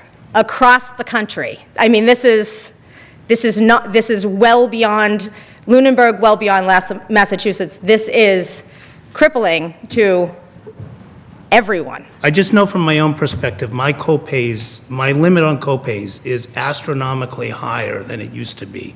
And I have not heard that we're looking to do that here. And that gets you towards those that use it pay more than those that don't use it. And we also do have, I just want to, not everybody's aware of this, but we do have the public employee, the PEC, and so that is a contractual agreement. They have to agree. This cannot be a unilateral management decision. I looked in the teacher's contract. I saw no mention of the PEC. It's not in the teacher's contract. It's a separate agreement between the PEC and the community. I'll share that, though. I will share that with FinCom, because So I that would you like can to see it. understand, like, how all the contracts play together with that PEC. Okay. I would like to understand. Okay, yeah. Also, I just want to state that our recruitment, hiring, and retention, this does not seem to fit in line of how we want to have people work for the town of Lunenburg if we're like not going to offer good health insurance.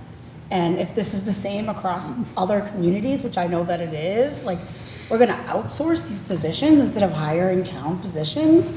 I would don't prefer that think- all the town be outsourced. I don't know why, I would rather not hire employees.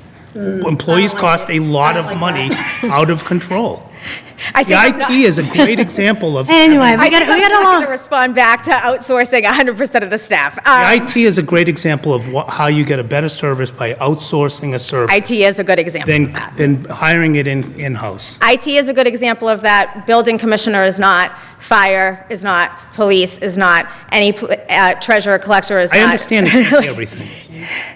I understand it can't be everything. Yeah, but I mean, so, for example, we do have a landscaping contract, right? So, under that landscaping contract, we're not using either parks or grounds people to do that work. That is a cost saver by something like that. So, there are a lot of communities that do that all in-house.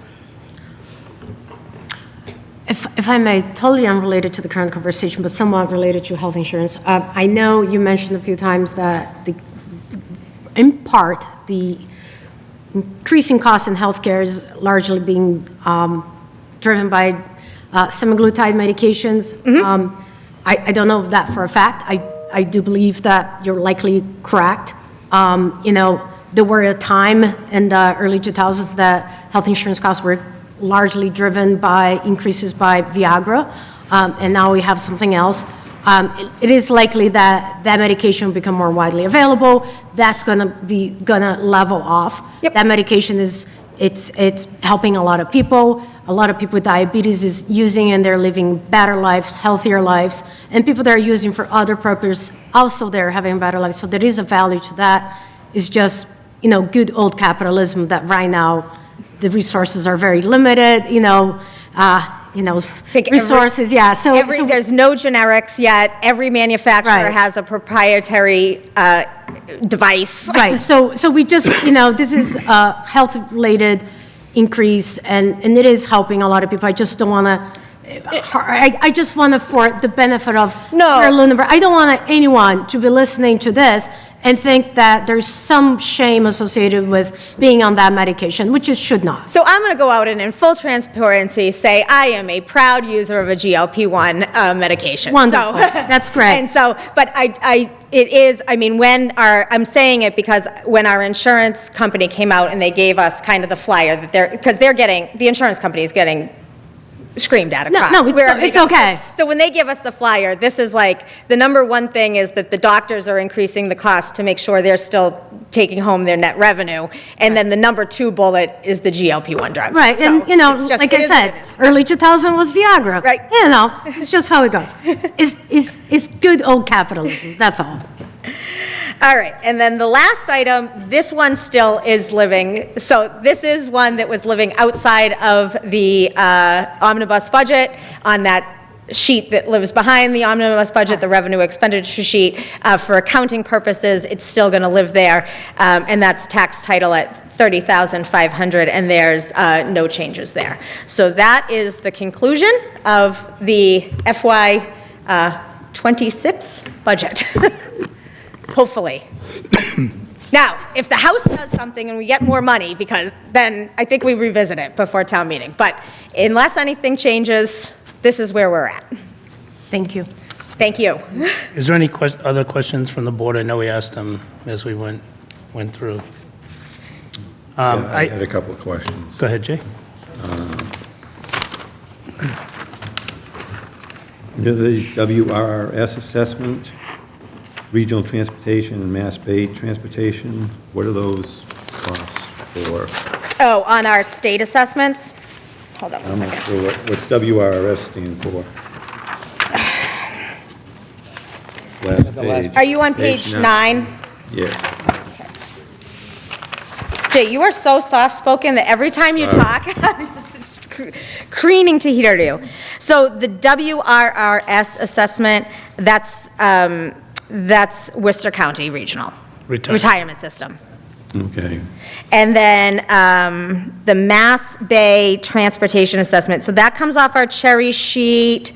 I'm thinking it's an MBTA, I have to find out, I'm thinking it's because of our proximity to the MBTA locations, community locations, it's non-discretionary, they take it off our cherry sheet, but I'm happy to find out exactly what it's for. Money well spent. It takes me 2 hours to take the T into the airport, but we should be assessed for that.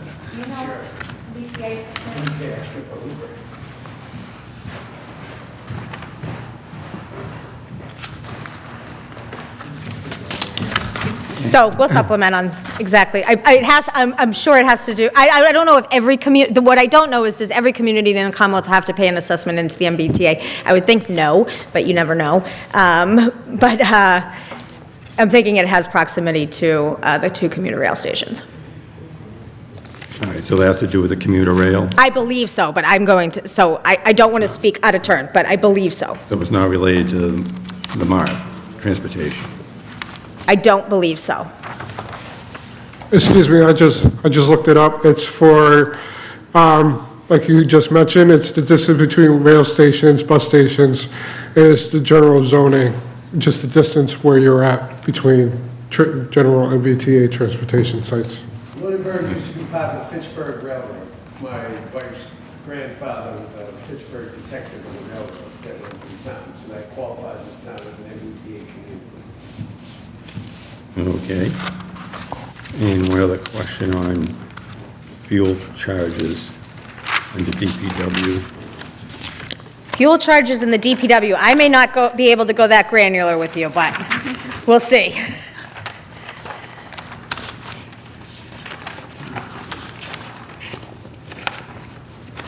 I'm trying to find it. I think that's, DPW is towards the end. Page 6, maybe?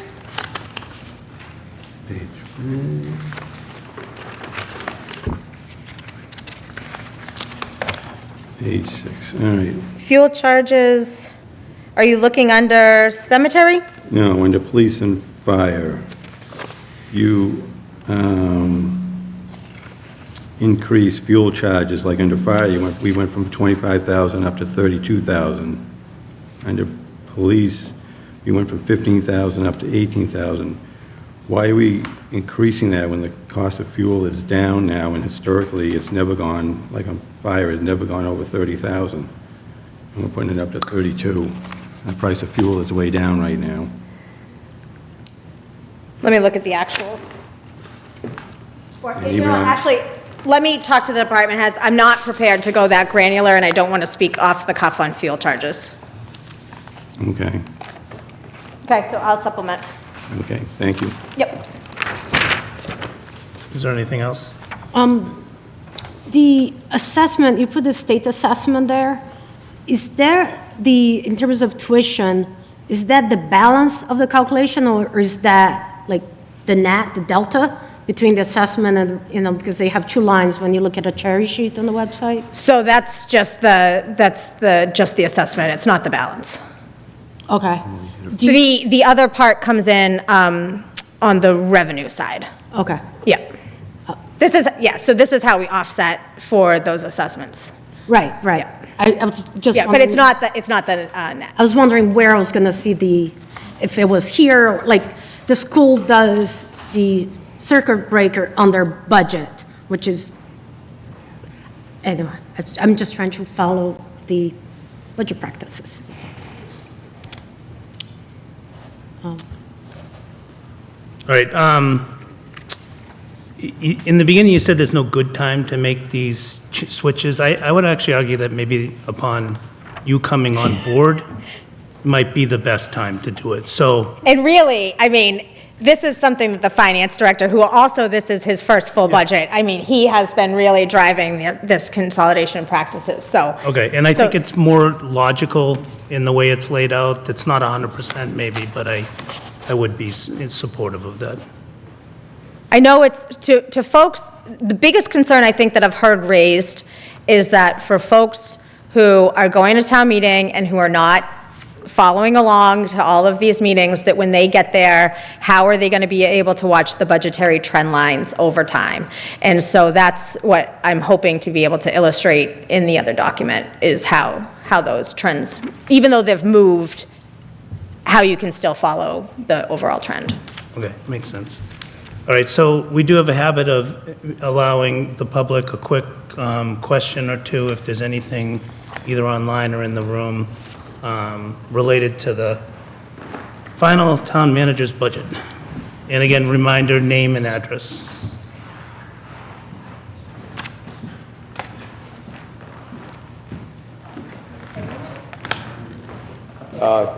John Bowen, 162 Highland Street. I wanted to basically make a relatively simple but complex comment, okay? The town manager is not incorrect about the difficulties, right, and the cuts and so on and so forth, okay? But the needs, what are the needs, okay? Now, you had talked about, Mr. Chairman, about the grant writer, that you're very upset that they got rid of that. Well, I found $50,000 because you want to run a pilot to test it. That's called the capital plan. There's an item right now in the capital plan that's going to put paint over tape on a cemetery road, where the cemetery commission has $96,000 in their sale of lots fund that they want to hold on to gather 1.8% interest for a year. They even took out of the omnibus, I'm going to say that right this year, omnibus budget. They're going to take, they decided that they're not going to take their annual $10,000 from that they put on the warrant out of that this year, but then they come here for $50,000, okay? They're also taking $50,000, the DPW wants $50,000 to do the rehab in the North Cemetery that has no topography map, okay? So there's problems that have no plan, and we're just going to hand out money. The other issue is the $50,000 requested for the pavement paint over tape, striping, whatever he's doing, you know, with tar. I mean, I'll go over there with a caulking gun and building caulking. It's pretty cheap. Do you know what I mean? It's the same stuff. Deals with the same heat and friction of cement. So, you know, it doesn't make any sense, okay? That's not fiscally responsible. That item was entered in by Carter in December, $50,000, and says, oh yeah, we'll just throw this $50,000 here because we can. And then in January and February, we say, oh, but we need money over here and money over here. And then Jay mentioned at the capital plan the other night and said, what's this, I had a crack seal done on my road. How come my road hasn't been paved yet? Well, why are we paving the cemetery? That was Jay's comment. Why are we paving the cemetery and we're not paving the roads that people drive on? That was his comment. That people go to work and provide tax money to this town, okay? The cemeteries need an entire revamping. Just as an aside, okay? They need an entire revamping. If you remember my presentation that I gave, I itemized a number of different things. $532,500, okay, in my presentation, okay? That the cemeteries need, which are all Band-Aids. These are all Band-Aids. These are not items that are in there. They have, they want to do this little light project. They have a $50,000 light project to light up the flag posts. You know what I mean? To light up the veterans areas. You know, those are the things that we should be spending money on. That's a permanent cost for a project to be completed and done. To light the signs up outside each cemetery, to light the flagpoles up, okay, adequately and provide electricity to that, okay, which also gives electricity within close proximity to the cemetery to be able to hook up electrical apparatus, which it does not have at the moment. So, I mean, that is a $50,000 need right there.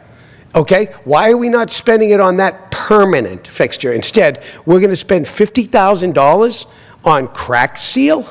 For what? That doesn't make any sense. And just as an aside, okay, any other expenditures, okay, that are necessary or needed are to go to the places where the townspeople utilize to bring money here. You want pavement done, you do pavement on the road, just like Jay said, and I can't support that anymore. The other thing is, you need $50,000 for your pilot program. Take that capital plan item of $50,000 okay, and get that grant writer and have the town manager set up a program and get it kick-started in July. She has 3 months to put it together. She's smart enough, she's good enough. She can put that together and take care of that business, and then we can have boards start to apply. I think it was your wife that said it, Karen Menard said it at the last meeting, that no board should be given any money in this town until they have first exhausted all applications for grants, all applications for donations, all monies that do not come out of tax money, okay? And that is a valid thing to do when it comes to fiscal responsibility. Let's stop spending money, okay, and make these boards do what they're supposed to do to make them accountable, because what we're doing here is we're allowing boards to just act rogue and do whatever they want. Make a vote here for $50,000. There were 2 votes today at the Cemetery Commission. They don't have a right to vote for that money, to use it. They don't have the money yet. It hasn't been given to them yet. But they went and made a vote. We're going to vote $50,000 to be able to do the Upper North Cemetery area. Well, you didn't get the money yet. We're going to make a vote to do $50,000 for crack seal. You don't have the money yet, and you're making votes. Let's make people accountable. Let's make these boards accountable, and let them find the money before coming to the taxpayer. Thank you.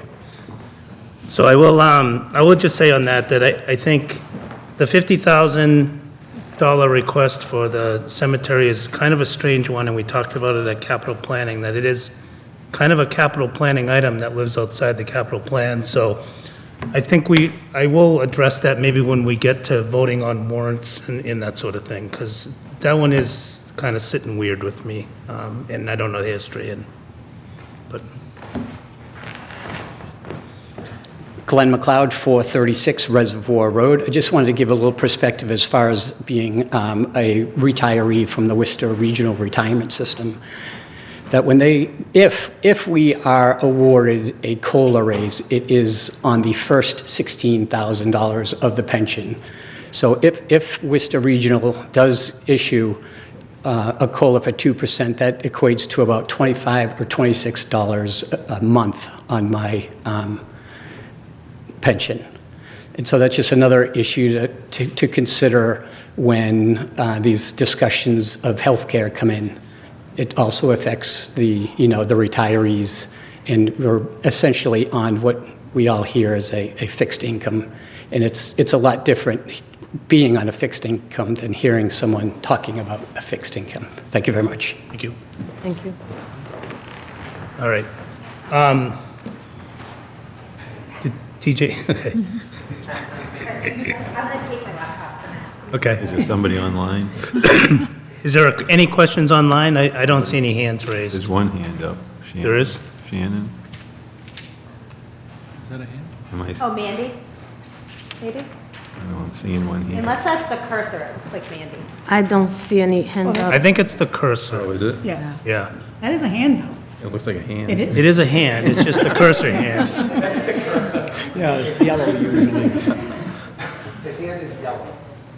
If there's anyone online that, maybe Mandy, if you had a comment and you want to make, then you can come off mute and do it. Otherwise, we just have a cursor over you. She's good. Okay, Oh, you moved the cursor. Oh, the cursor moved. okay. I just got to phone a friend that there's not. All right. Okay, so we're going to go a little out of order just for the sake of the citizens petition, as well as Brian coming here for school board. And I want to give a little context. So we don't get a lot of citizens petitions that have monetary implications. Maybe if we ever do, they're pretty straightforward, like I want $1,000 to, put a bench somewhere or something. Just making something up. But this year, we have a citizens petition for over $2 million for a Proposition 2.5 override. So I kind of went through town manager into council, and I asked the question, and I'll just read it kind of verbatim here. Is the Finance Committee required to hold a public hearing on the petitioned override question? And the answer that was given is not a hearing on the override appropriation per se, but pursuant to statute, even more so Lunenburg's charter, the Finance Committee is obligated to, quote, "hold a public hearing on the proposed operating budget as submitted." And further to, quote, "consider in open public meetings the detailed expenditures proposed for each town agency." See Town Charters, Section 66A, 66B. Inasmuch as the override appropriation will impact the budget, the Finance Committee should certainly consider the same as part of its financial review prior to town meeting. But a dedicated, hearing on the override appropriation itself isn't required. So that last sentence wasn't really the question I was asking. So, with that answer, I did reach out to TJ, who is the citizen petitioner. That can be your new name in town, maybe. And just kind of relayed this to him. There's kind of a lot of questions, because typically a Proposition 2.5 override would have followed up maybe a little bit more of what we did last year, with a lot of back and forth, a little bit of two budgets being worked simultaneously, any budget adjustments that were deemed prudent by the school committee and the superintendent would have been deducted along the way.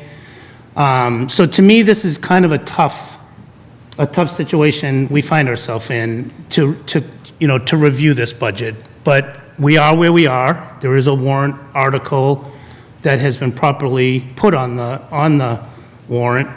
And what I've asked TJ to do is to come and present, the quote-unquote detailed expenditures proposed for each town agency. In this case, it would be the school department and through the school committee. So TJ is definitely responsible.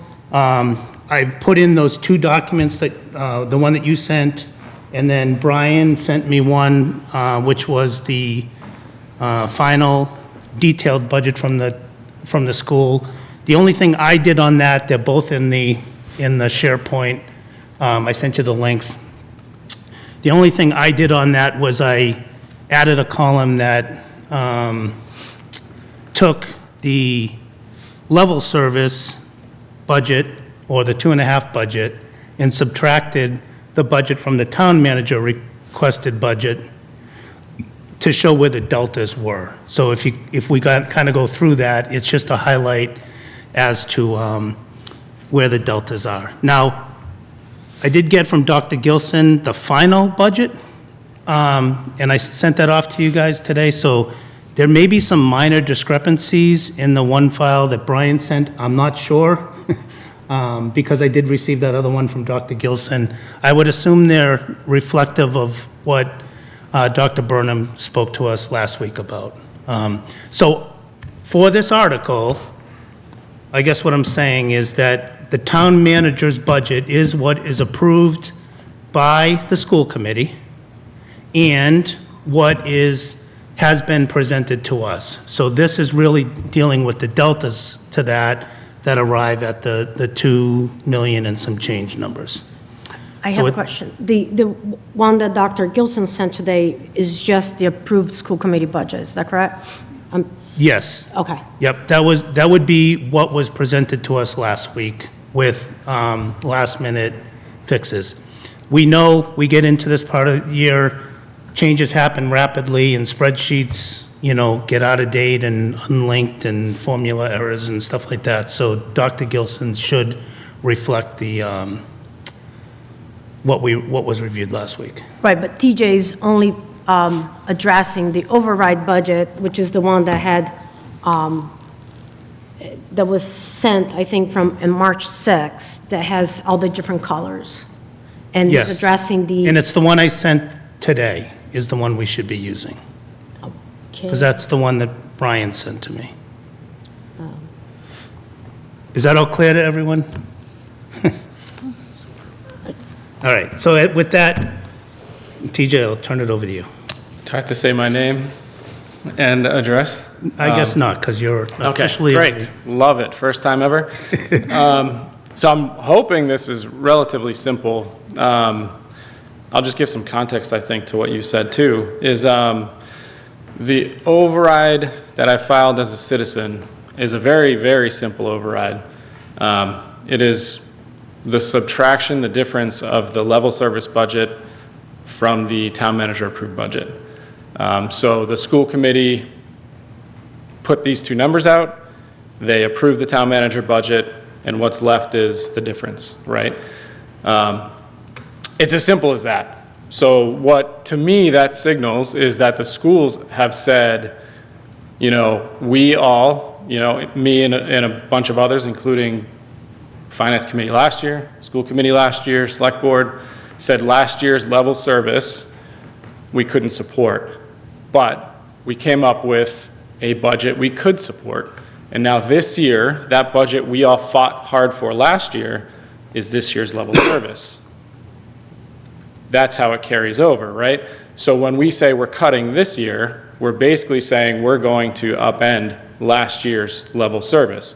So effectively, all the override is let's fight for and try to fund the level service that we all fought for and tried to fund last year.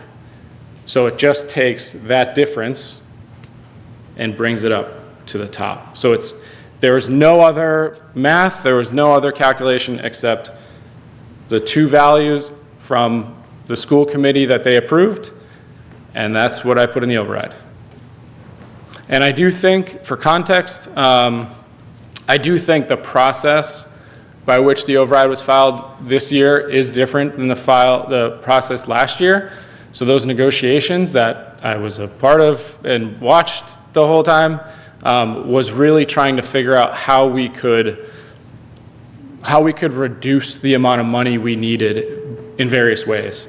So bringing in ARPA money, bringing in other money from other ways, making trade-offs in the budget line items. This override is not even close to that type of negotiation. Free cash is that, which I don't think has gone to that level of negotiation either, but this override is not that type of negotiating to pull money from other areas of the budget. It's not trying to get grant money from anywhere. It is very simply, do the taxpayers want to bring the cuts from where they are today back to level service and restore all positions and all expenses that the school's saying they can't afford? It's as simple as that. Chris, I'm sorry. I don't think I have an email from you, and I have the version from 3.6, the budget. It's in the, I sent one today. Did everyone get it? You're saying, is it email or is it on the folder? I sent an email, and then there's a link to the Okay. material. The material's in the SharePoint.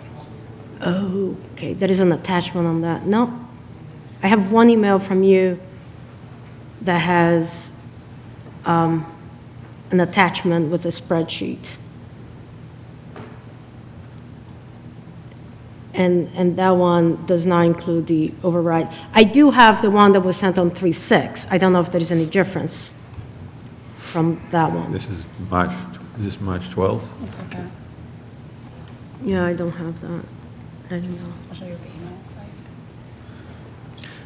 The four documents that were submitted were the colored four diagrams that compared town budget with level service funding, the spreadsheet that the chair from the school committee sent over, 706. the personnel cuts and the expense cuts.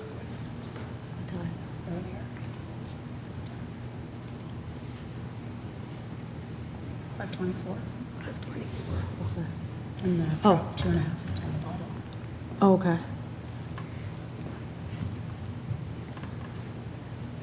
Okay, so I did review the increased budget, so I have some questions. I don't know if you will be able to answer them, but if you're not, I'll just email the superintendent later, or, whatever the group has. And in the beginning of the conversation of the override, there was a conversation about where the increases are coming from, what triggered to be so off, like generally speaking, year-over-year budgets tend to be pretty stable.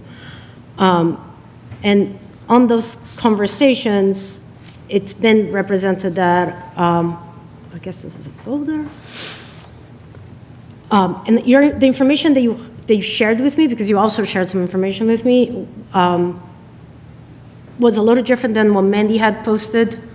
And one in particular was, I don't know what this line includes on the increases, which was the special education. It's not clear to me. You say special education, and you had a total, some of the information you gave me that was like 5 million or something. Yep. And Mandy said on her information that shared was increase in outside tuition. So my question is do you know what specific lines is that increase of 600,000? So, yeah, I think we should be careful, right? Like, I am a citizen, right? And me sharing information about the increase in cost for special education is really just me doing that math. The override is actually irrelevant to that math that I did and posted on Facebook, for instance, right? All right, so I don't want to deal with Facebook and Mandy's data. I want to deal with two pieces of information. That's right. That which is officially in front of us, Yep. right? This is the way that the process needs to play out, is that the data that's in front of us. What was that? Sorry, my phone went off. Oh. The data that's in front of us has to be the spreadsheet and only the spreadsheet, because that's what's been supplied to us as the detailed budget. Okay. So And I think so it's to very answer fair directly, at this point then to start scrutinizing every change from the FY25 to the FY26 level, because some of these, percentage increases are, over 100%, right? There's some significant increases on this, and there was really no deliberation within the school committee on the level service budget. All the deliberation to date has been on the town manager budget. So I think we owe it to the taxpayers to kind of scrutinize the $2 million number here, as does the school committee, if this is going to go forward to the, to the warrant and stay on the warrant. The only way it can't go on the warrant is for the petitioner, TJ, to say, I'm going to pull it. I do kind of want to say that's fair for you to ask for that. I do question, I guess, if an override wasn't filed, does that mean the finance committee and other town departments would not have looked at the line item budget differences between level services and the currently proposed town budget? If what? If I didn't file this override, would that budget have not been analyzed line by line to see the differences and the impact to the schools? On the level service? From level service to town manager, yeah. On the school, Because that's effectively just the difference from last year, this year, right? So effectively, to say like the school committee didn't discuss the level service budget, it's impossible not to discuss the level service budget because the town manager budget is the level service budget minus the cuts. So they effectively were always talking about the level service budget. If there were no 2.5 override, the town would have to come out of town meeting with a balanced budget. Right. And with the numbers of $2 million at the table here, that wouldn't have been made up any other way other than some external funding sources, either a 2.5 Right. override that we levy to the levy Yes. limit, or some kind of grants or, notice of, something else, right? This whole budget process is really about scrutinized in the budget, which is why the charter is written that way. The way we do it is we hear from departments for their requested budgets. Yep. Schools is somewhat different because they have a school committee that controls their budget by law. On the town side, the town manager and the select board also weigh in on the municipal side of the budget. So yes, I think what is due the taxpayer is that the requested value in the warrant is actually needed.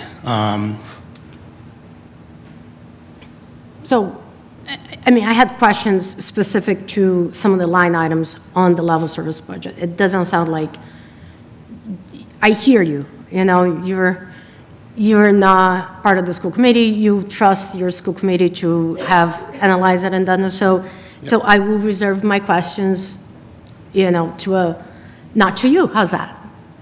Yeah, thank you. And I think that is kind of what I'm suggesting is the foundation that I'm basing my math off of is trusting that the school committee has reported and presented to you all a true level service number and a true town manager budget number that they approved.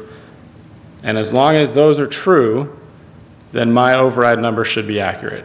So one caveat to that is the budget that we are presented here and discussed is not the level service budget, is the budget that they brought to us. So we don't really go out and look at every possible budget that it could be, similar to the town manager and her several departments. They come in with a budget. We can ask, are you funding pavement maintenance or not? We can ask those questions, but ultimately, we are only talking about the budget that's in our hands. So when the school committee came, when the superintendent came on behalf of the school committee and presented the budget, it was presented the budget that is the town manager at 3 whatever % it is. We didn't look into the service level and discuss that service level and discuss if we have questions or not.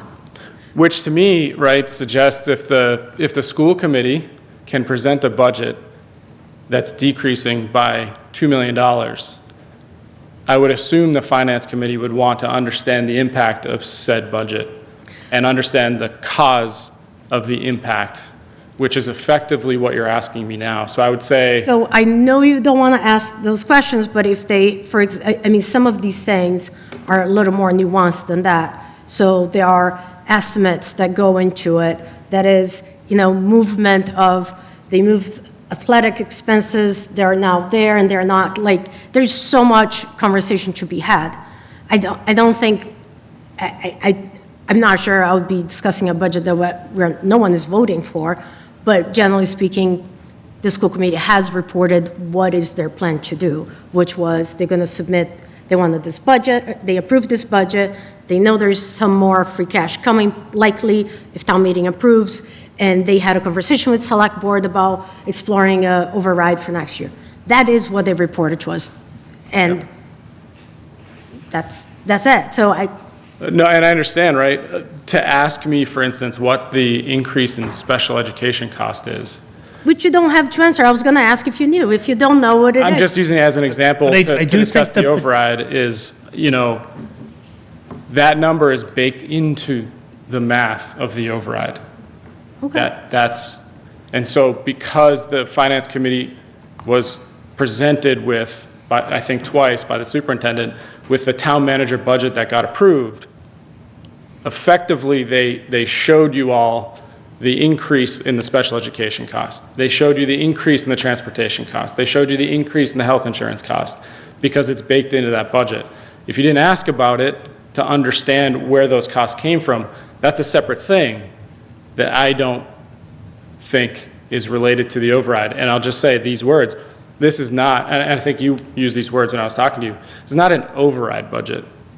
This is the level service budget. I didn't add anything to any budget. There's nothing changed for the override. This was the school department themselves said, this is what we have today, this is what we're losing, and here's the budget we came up with to accommodate. No, this is quite clearly the override budget. By law, this is what goes into Prop 2.5 to raise the limit. The money has to get dedicated only to this cause. There's contingency funds that are being assigned, revenue sources that are up in the air associated with this. To go into town meeting with this budget, with this override, against what the town manager's budget, which is the entirety of what we've prepared for annual town meeting for, this clearly is the Prop 2.5 override. And it has second-order effects that we've got to deal with. We're taking free cash to give additional money to the schools this year. If this doesn't go through, that now means that free cash won't go over there. There's a lot of permutations on this, so. Which I was told the school committee was going to handle those permutations. So I assumed that that was happening. at different- No. The warrant articles themselves will have language that says if a 2.5 override occurs, Agreed. this money will not be transferred. Which is the same thing we had last year for the ARPA money, right? But it leaves us in a position where now we have monies that are not allocated, and we have to go into special town meeting to actually allocate those monies. So, or some other type of town meeting. So this, again, going back to last year was done right. And all the scrutiny that went into it, all the public outreach that went into it, all the what-if analyses on multiple budgets, right? Remember, we had 3 or 4 colors of budgets that we were looking at. In the end, we scrutinized that budget in detail. I don't see how we scrutinize this budget in detail between now and town meeting. Now, that said, I think what you're saying is, and I agree with you, you're not on school committee, you're not, the school department is not here to answer the detailed questions.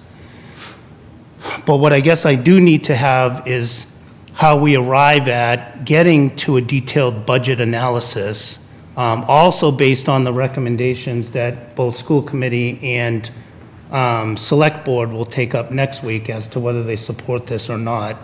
But it seems to me, and I can work with Dr. Burnham and Brian and town manager, that how to arrive at our ability to collectively get through a detailed budget. Because I think the school committee should do the same thing as what we're doing here, to make sure that all these numbers are accurate, there's no errors in them, that they're absolutely necessary, et cetera. So, but with that, is there any other questions from the committee? Just one question. My understanding was that the school committee isn't supporting this. Is that, So I can let Brian answer that directly, but what has happened to date is 2 weeks ago, there was a joint school committee select board meeting, and a quote-unquote straw poll might have been taken at the time to say where people's feelings were, but neither body has taken a position on the override yet. they haven't voted on it. They haven't But voted they on it. made, I kind of watched it, and it was kind of clear that they weren't supportive at that time of an override. So I've individually asked several members of both bodies, and I think that they would say that their votes next week may be different than what occurred there. I think there was at least 2 members of the select board that didn't give a firm opinion. There was 3 others that maybe were split 2 to 1.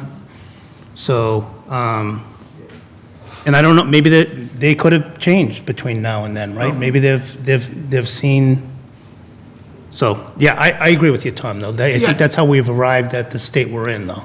And so I just want to say that the school committee is in charge of, and they're the experts on the proper way to spend the money. Now, I would bet that if we said, hey, we want to give the school committee $2 million more, they'll find a way to spend it and spend it wisely and do a great job.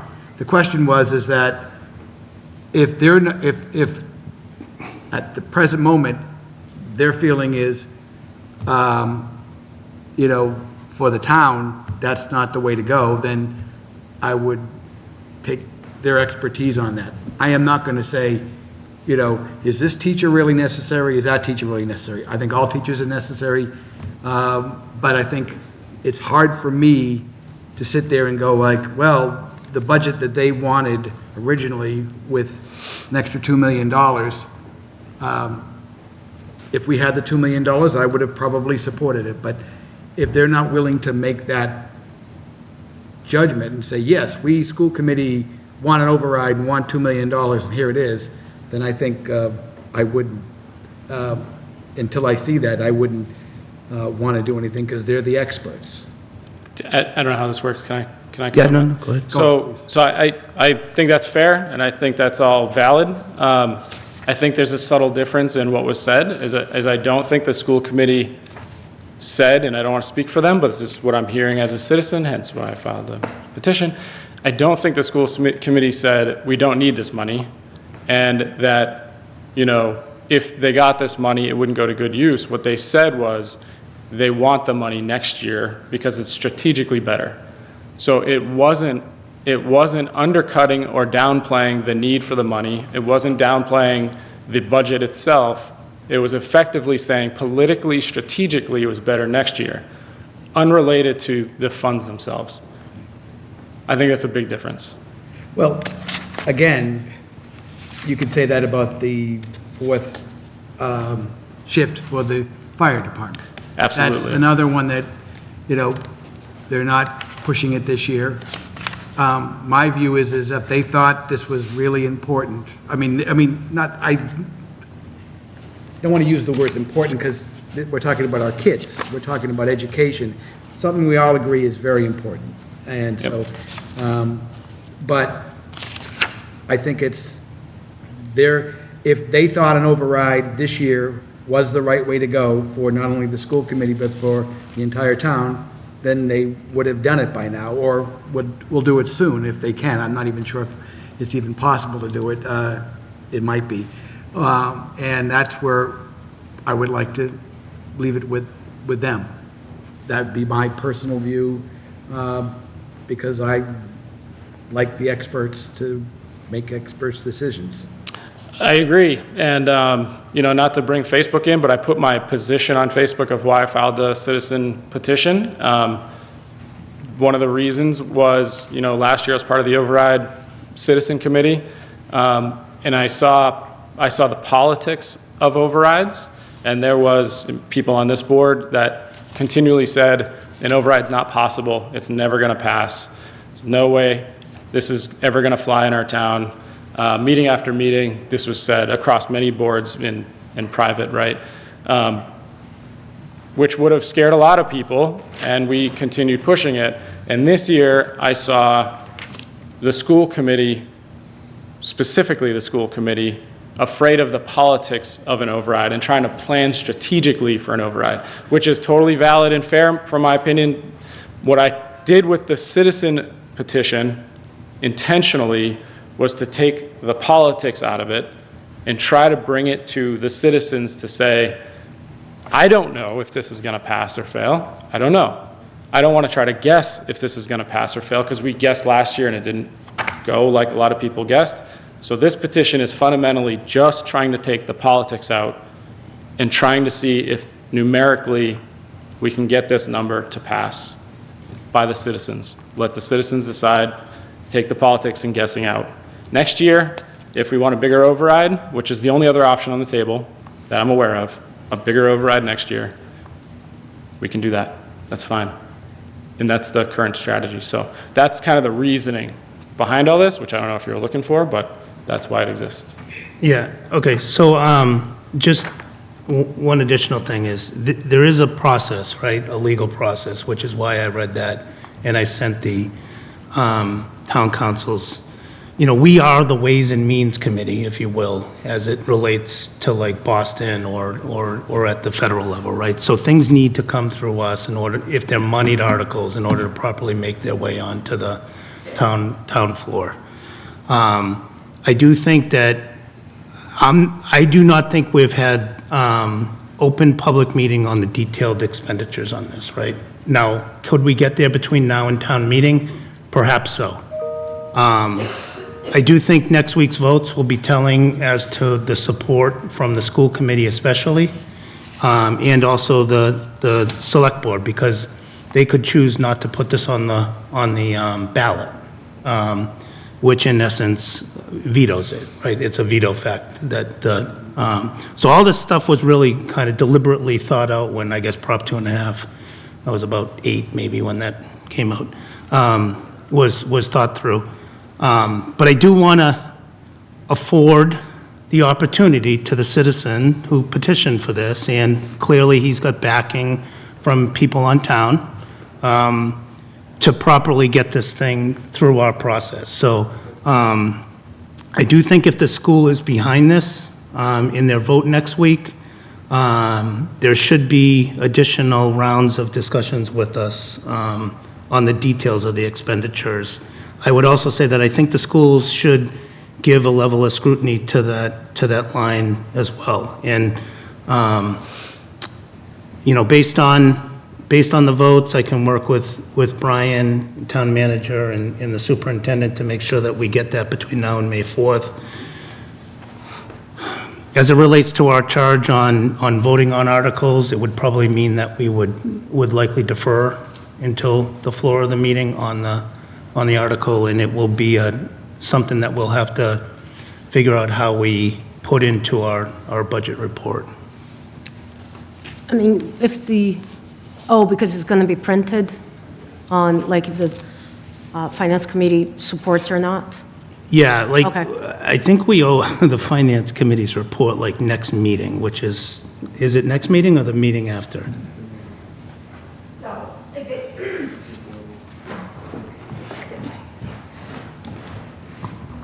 the document is going to the printer on April the 7th. Okay, so that means we're going to have to talk about this, but we're going to have to somehow come up with if we want to put something in the warrant, we're going to have to figure out how to write that between now and next meeting. Okay. And last year's, was it included in the warrant? Last year, we got it in. Oh, okay, there was The year one year. before we didn't, though. Okay. All right. This year's, we had delays, right? New town manager and other things, but That explanation will not work next year. The new town manager. we'll have a new superintendent, though. Oh, yeah. All right. All right. Any other questions? No, I have questions about specific line items on that budget, but DJ said, I understand what you did. And I'll look forward to getting elaborated on that. Okay, so I know I gave this to everyone just today, so I'm sure everyone's not had a chance to review it. I think, I think the proper thing is to start collecting those questions so that if we do have a more detailed hearing on this down the road, we can ask those questions. Okay, if there's no other questions from the board, are there any questions or comments? I just want one quick Oh, thing. I sorry. just want to say, I was like, I don't know if I sounded critical, but I just want to congratulate you on the effort that you did, because, we're sitting here trying to get people to be on the HR committee. That anybody puts that kind of time and effort, I kind of saw on Facebook your things, and I've seen this stuff, put a lot of time and effort into it, and that means you care, and that really, makes us a better town, so I want to thank you for that. Also, I had a friend that actually did a citizen's petition to get rid of plastic bags, and when I first heard it, I said, I don't think that's gonna go through. I don't think this town's ready for that. Okay? And it passed, and to her effort and all that, so, continue the fight. Thanks. Yeah, and I'm just charged as chairman of trying to follow a process, right? So I hope you understand that. But again, with that, is there any questions from the, well, there's no more from the committee, right? Right. Right, is there any questions from the public? And if you have a question online, just raise your hand and I'll allow you to. We're shoveling money into a hole now. I hear you.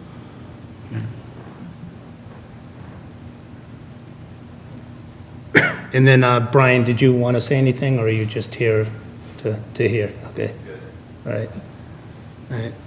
All right, thank you, TJ. Thank you all. Thank you. Okay, the next item on the agenda would be capital items and other moneyed articles.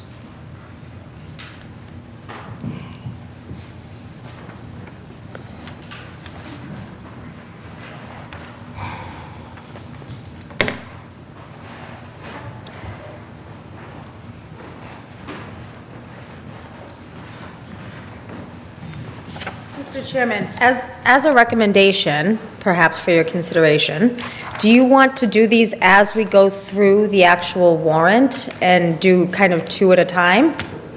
We can do that. Just considering the hour? We- I don't know. I think we can do that. You Rather don't have than- anything else prepared, right, for it? Not really, no.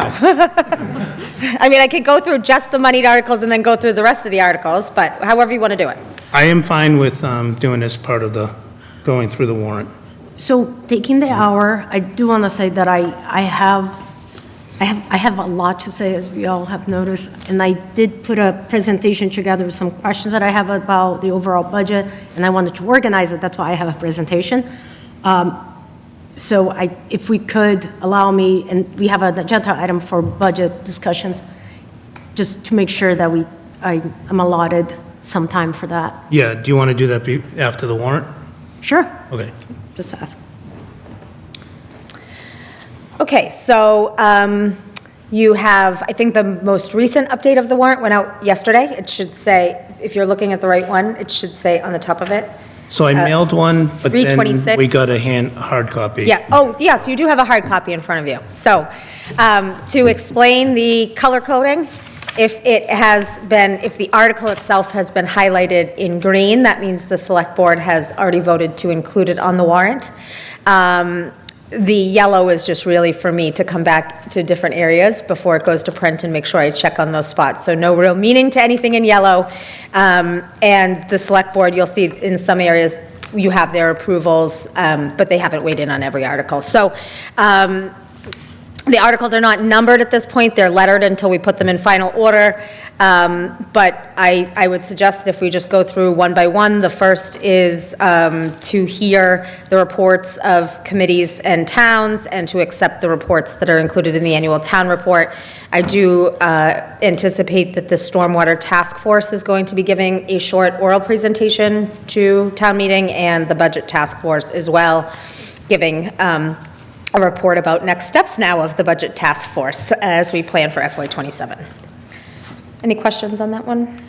Nope. Okay. The next article is a new article to Lunenburg, and it's to authorize the town to enter into an agreement with the bank. This is really a fail-safe measure that if we were ever to be short on revenue in town, if revenues dipped and we needed to borrow in anticipation of bringing in those revenues, we would be able to do so.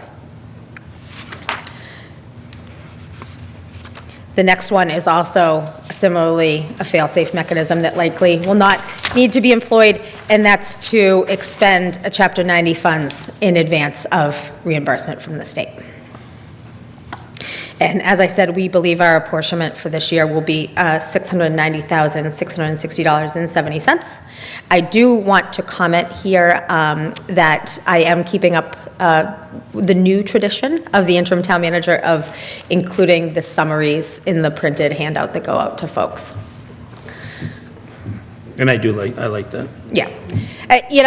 Warrant articles are not written in a language that a lot of folks understand what they mean. And so I think putting those summaries in does take a lot of those questions out for folks. You can use periods. The next article is our setting the spending limits for our various revolving funds, including the two most recently approved revolving funds, and that's the COA mail site and the parks programming revolving funds. I did have Ezekiel go through and look at actual spendings, and we've made a few minor adjustments here on spending limits. So why, well, I'll just ask, the facilities revolving fund, is that a revolving account? The one that the TCP money used to go into it? So I'm just trying to understand, Governor. It's the type of revolving fund it is, so that's not a true revolving fund. I could send the Finance Committee the guidelines for which type of revolving funds require spending limits. There is a guideline by DOR. I can forward that to you. Gotcha. Thank you.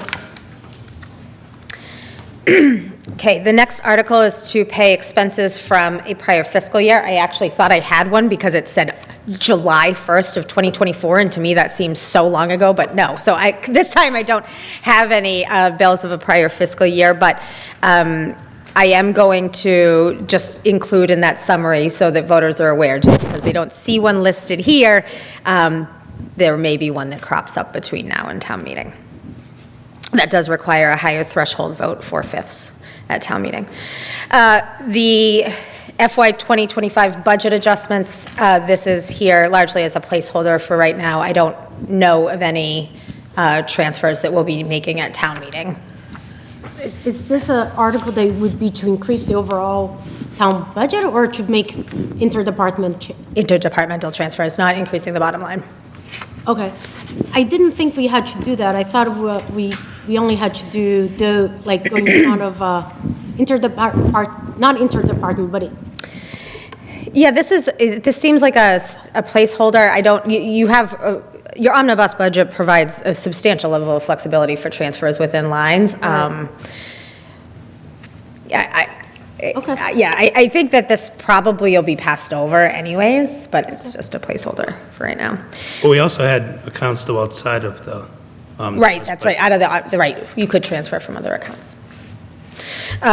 Fiscal 2025 closeouts, that we had talked about this earlier when we talked about free cash, and this is that special education move-in and the $415,000 to close the snow and ice deficit. The planned funding source for these appropriations is free cash. And I did call out here in the summary that those items, those numbers may change within the motion at town meeting. Lower. Okay. Now we have the FY 2026 capital program. So the total capital program is $1,225,000. There are a number of items here that go in chronological order in alignment with the Capital Planning Committee's recommendations until you get down to number 14.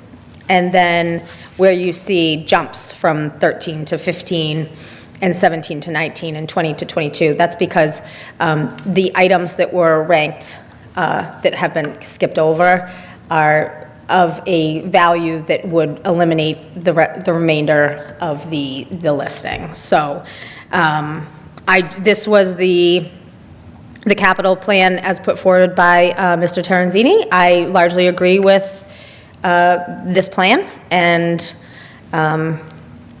but we talked about it briefly at one of your last meetings, 2 meetings ago, but I'm happy to answer questions if I can about. Well, we talked about it at the capital planning. No, but here a couple weeks, I did go over the slides with this group a couple weeks ago, but. I'm getting confused. That's okay.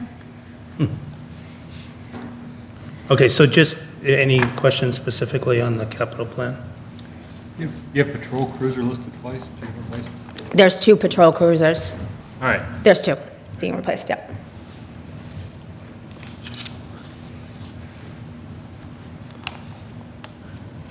I think at capital planning, there was a question that was raised about whether the weed treatment qualified for the length of time. And I talked to Chris Ruth, and he is expecting that the raking and mechanical treatment would last more than the requisite amount of time. I do want to call out here that I had a discussion with Representative Scarsdale, and she was collecting earmark requests from her communities in advance of her meeting with Ways and Means, I think was today. And my first request was, I don't think that there should be any earmarking across the Commonwealth this year, and just give us those funds in unrestricted government aid or Chapter 70, which is not going to happen. So that said, if everybody else is getting earmarks, we should too. So I gave her a number of items. The requested target amount was $50,000. I asked what her priority kind of areas were, and I found 4 items and sent forth those 4 items that were already on this capital list for her consideration. And the one that she is trying to obtain funding for is the security system server upgrade at the schools. So if that is funded within the earmarking process, then obviously we can reappropriate that money at a future town meeting. one thing that I'll mention, and I'm no longer in the Parks Commission, and we should just make sure, because the capital plan titles play a role on the future, on the use of the money. We had requested money to get the permit for Marshall Pond and Town Beach. And I don't know if Town Beach kind of fell off because I just want to say that at the time, the higher priority for the Parks Commission was to take care of Town Beach. So I don't know, as we move a lot of information around, if it was supposed to be one item, that now someone is now thinking, just verify. Yeah, I think if I have this correctly, because the Town Beach is on a great pond, we can't do the mechanical treatment on the great pond. And so that's why this is only on Marshall Pond. Okay. But there is the permit, though, that you worked on obtaining does apply to, I believe, both. But Okay. it's something about the status of it being a great pond. Okay, I just want to, that Yes, no, it does. sometimes we added the titles and then we get stuck with one way or the You're absolutely correct on that. Thank you. So again, the funding source here is being split between three sources: free cash from FY23 capital program to items that were not used. So transferring that money that's sitting there in the FY23 capital to the FY26 capital, and then from taxation. The next article, I'm not sure what's going to happen with this article. I did get background on it. So this is an item that was put forth by the school outside of the capital planning process.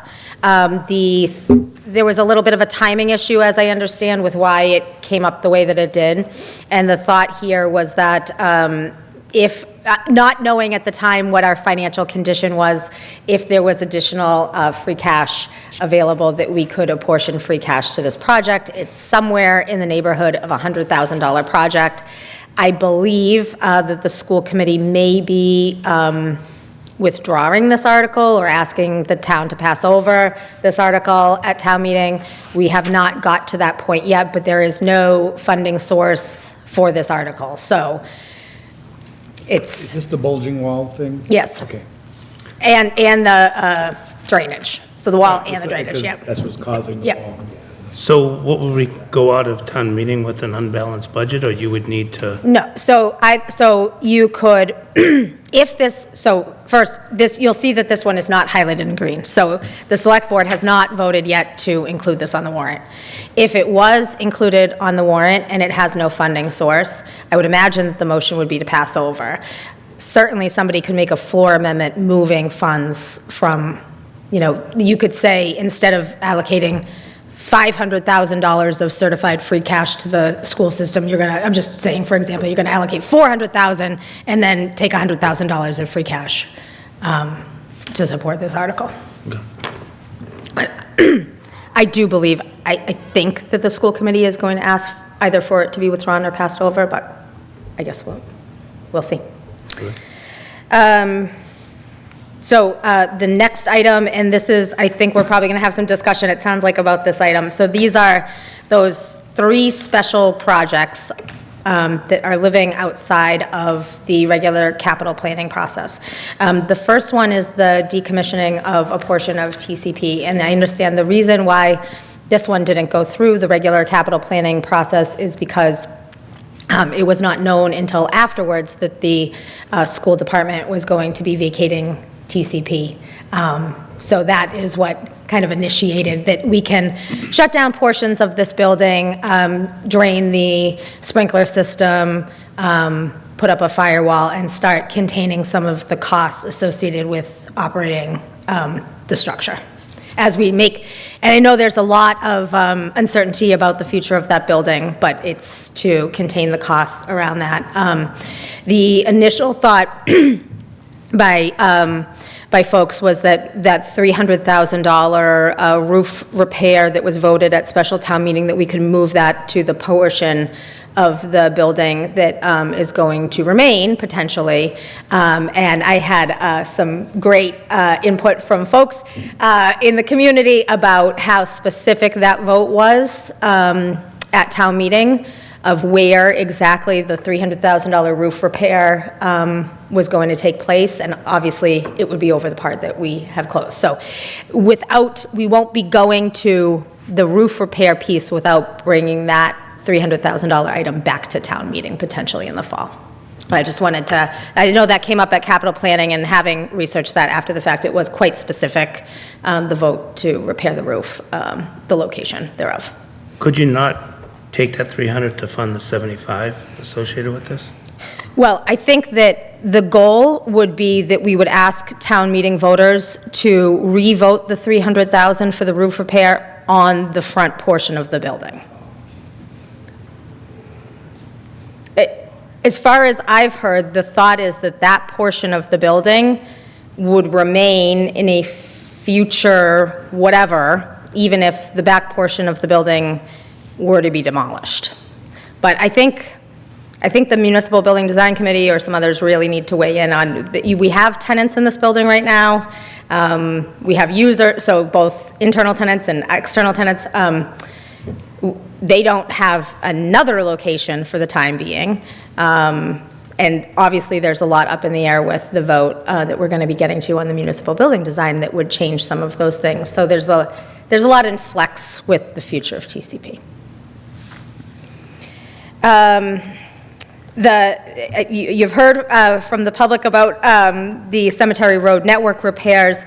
The DPW director had put in a capital request for $225,000 to repair and repave the roadway system throughout the cemeteries. That was not supported within the capital plan.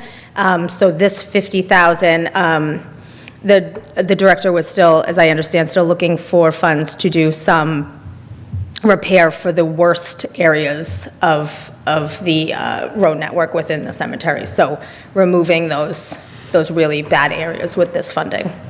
So I will say, I understand the TCP coming up as a pop-up out of the capital planning process, but the cemetery roads was on the capital plan process in two things. One, we voted not to rank it highly, but two, you have the authority to add your own ranking to the capital planning. I think that I would say to that the smaller repair was not considered by the CPC, though. So you considered a very different project. It's in the same location doing similar work, but it wasn't under consideration by CPC. That's why I think it's living in its own article. I mean, if we're looking for $50,000 for a grant writer, I would rather that 50,000 go to a grant writer. So. Yeah. Is it really that urgent that it needs to be done this year? I mean, it went to the capital camp, I'm a process guy, and the committee said no, or said it's not as important as other things. So now they come back and say, well, okay, we just want a little bit.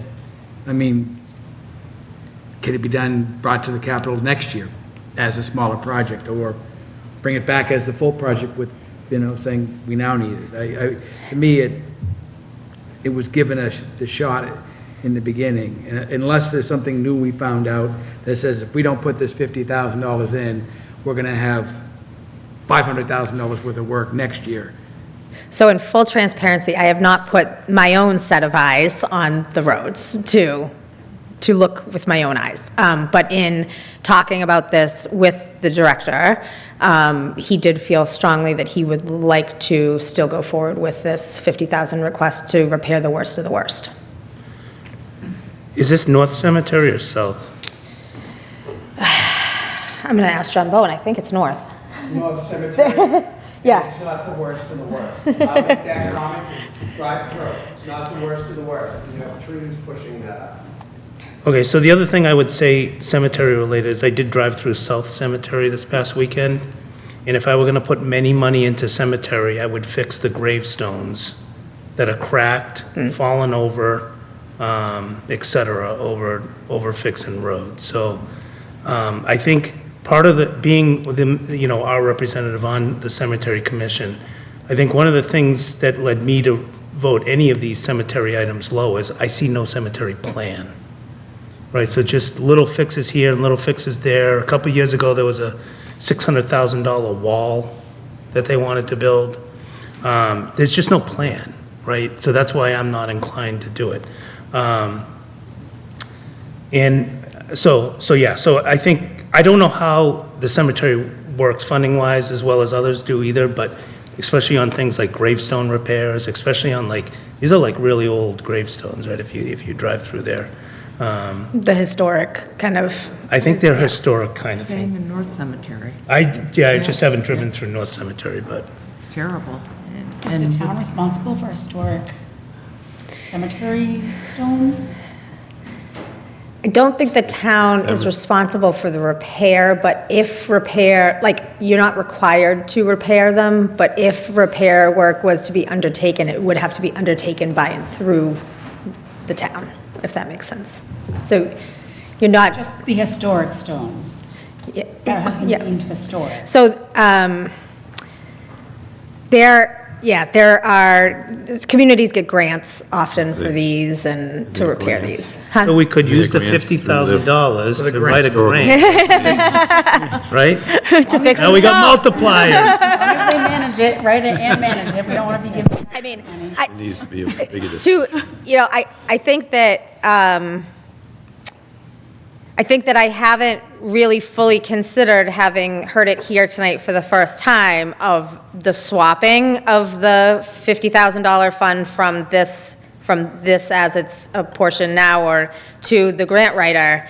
And I think before I kind of give my off-the-cuff opinion, I'd like to That's fair. think about it a little bit. My own personal opinion is I do think the $75,000 on TC Passios is wise, because we're throwing money at that building. We do need to start the process of decommissioning it somehow, or making it whatever its future state needs to be. We got to Yeah. reduce our liability with it. Pardon? We got to reduce our liability with it. Yeah. Even just the cost to keep it from freezing, right? It's, Yeah. we'll avoid those.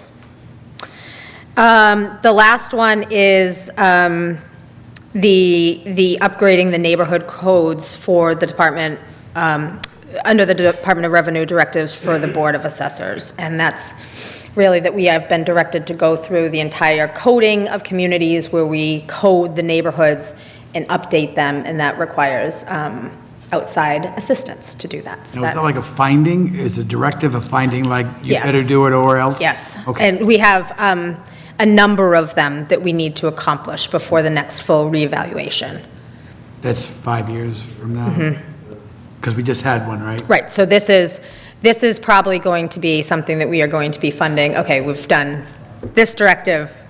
What's the cost associated with the next directive? Can we do it in-house or not? But more potential costs associated with compliance with those directives. But no, we have to do it before the next full reevaluation. Does Hey. these have to be bundled together like this? I mean, you're requesting them to pass as a bundle. I mean, this is like putting a zoo and a swimming pool in the same. You mean So- articles? Yeah, like this article, like it has 3 things to pass. You have to pass all 3 of these. You don't have to pass all 3. Not this one. No. People can. You can make motions. Yep, Okay. yep. So even we could, for example, let's say, for argument's sake, let's say I don't switch this to grant writer for $50,000 and it remains as is. But between now and town meeting, I say, I want to change that. So what I probably would be advised by council I could not do is I probably could not switch from Cemetery Road Network to a grant writer, because the warrant hasn't put people on enough notice that that's possible to be discussed. But what I could do is we could draft this motion, and the motion that would be read would say to approve only the 2 items and for the lesser dollar amount, and then that's how you would excerpt one that's printed and just approved too. That could also happen by a floor amendment.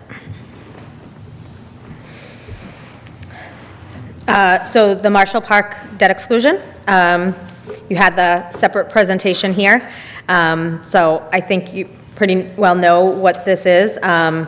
We have, so this is language now officially from bond counsel. There is a question that we still have to work out with bond counsel, and that's where there is the potential for a smaller project being approved at town meeting, how we print that on the warrant, because by the time we print the election warrant. The ballot, you mean? The ballot, yes, the ballot question on the election warrant. Do we print both on there? Because by the time it's printed, that's in advance of town meeting's vote, so we don't know what the outcome is there. I think Ezzy did share with the Finance Committee the impact of multiple borrowing iterations. I have not had a chance to look through and digest that as of yet and how they impact your policies, but you do have them to see if this one passes and this one doesn't, if it's this year, if this length of term and not, so various different options there. Yeah, one thing I would like, and I'd like it quickly, to be presented at next meeting, maybe, but maybe even in advance of that, so I can start to draft the... Is the impact? Is how we relate, well, maybe the impact. The impact is in the thing, but so which one borrowing, which of those scenarios do we prefer? Because then the impact is in there. But the second thing is, how does that relate to the 4%, 11%, and 14% policy? How it directly relates to your policies. Right. Yep. Yeah, are we within that 14% policy? What are we at? Okay, yep. And the 11%. Next up is the municipal building design debt exclusion. We've also heard on that. And that would be the same, obviously. Yep, Those right, two have to come right. together. Then we have the omnibus budget. I have not filled in on the bottom here where the money comes from, but you've heard a very long presentation on that. The next item is the free cash transfer to the Lunenburg Public Schools. So that is sitting at its own article, separate and aside, so that we can have that language that it's subject to a Proposition 2.5 override's failure. So if the override, if there was some talk of could we transfer the money to the school regardless of the override and hold it in escrow, no, we're gonna have a condition within the motion that if the override passes, the money doesn't go. And then the next item was a placeholder that I had put on for a town and school override. I did not remove it because I have not had that discussion with the select board as of yet about officially removing this off the warrant, but I would imagine that that is not going to be on the warrant after Tuesday. All right. The next item is addressing a couple of positions within the salary administrative plan. One is the communications and IT manager. We talked about that earlier in the context of the budget. So that is in a different position than the person is currently in, a different title and with more responsibilities. So it has been placed there at a grade 12. And the DPW director position regraded from a 16 to a 17. The assistant town manager will be presenting on that next week if folks are interested in more details. But essentially the DPW director is to try to bring him more in line with competitive salaries for his position. And then the SAP adjustment, that's the COLA for the SAP employees. I still have X% there because I have not presented it officially yet, but it's likely to be 3% instead of the 2.5. It would be great if, when you have that information, if you could give us the compound increases that they have received over the past 5 years. For the SAP only? Yeah, well, that's the one we are voting. Yeah, right. Just so, I hear everything you said is just, Yep. Anyway, thank you. I think last year, it wasn't an increase. I think, so some of them might not just be percentage increase. I think last year, There was an increase in. It was staff. a removal of step one off the pay plan. And so then you add a new one, so it's not a percent increase, it's a restructuring of the actual grid, but, It was getting us up to the minimum wage. Yep. The bottom step at the minimum wage. yeah. So, next is allowing holiday pay for call firefighters. This is to assist with a little shift coverage. It is likely to have a low financial impact. The fire chief estimated it was about $7,000 maximum impact here. But it may be less than that. It's really just to help get coverage for those holiday shifts. A little bit more incentive to come and cover a Sunday holiday. The next articles, the motion is likely to be to pass over these articles. I have language at the bottom after explaining what these fund types are, that due to the planned transfer of free cash to the Lunenburg Public Schools for FY26, the planned motion is to pass over this article at the annual town meeting. S? So S and T. Okay. But again, anybody could make a floor amendment, right? So we don't know ultimately what's going to happen. We are choosing to pass over them, but somebody may not. I mean, you could choose not to have them on the warrant. And I think it's important to show the public what we are foregoing to do the free cash transfer to the schools. Okay. For those that are not watching as intimately. Then there's the OPEB transfer in accordance with the policy, financial policies of $22,500 is Article U. Article V, we've talked about, is to establish the compensated absence fund, and then following that is Article W. So if established, it would be to fund it with the $10,000. Article X is to transfer funds to the OPEB Sewer Trust Fund. This is for those staff whose jobs are touching anything with the sewer enterprise. So the sewer enterprise supports that portion of their OPEB. And then next you have a number of sewer-specific articles. So it's the FY26 sewer enterprise. Total budget there of $1,886,150.22. A transfer into the sewer I&I stabilization fund, and that's $19,104.40. Sewer reserve capacity stabilization fund, $5,133.15. The next article is supports the pay-as-you-throw program. And so taking the pay-as-you-throw revenues and applying them to the program, and that's $500,000. So the total trash and recycling program between the two sources is about $1 million for trash and recycling. I don't know if you want to know this, but I'll tell you. Groton has it's similar in size to Lunenburg, and they do have a recycling program that's partially subsidized in the trash program, and they're only transferring about, I think, $200,000 to offset recycling. So there are other methods out there. Yeah, no, I think that this is definitely an area that is ripe for consideration in the context of an override, about how to shift as much of it as possible off of taxation. Yeah, especially for a service delivered versus public roads that everybody's using. Correct. Yeah. Correct.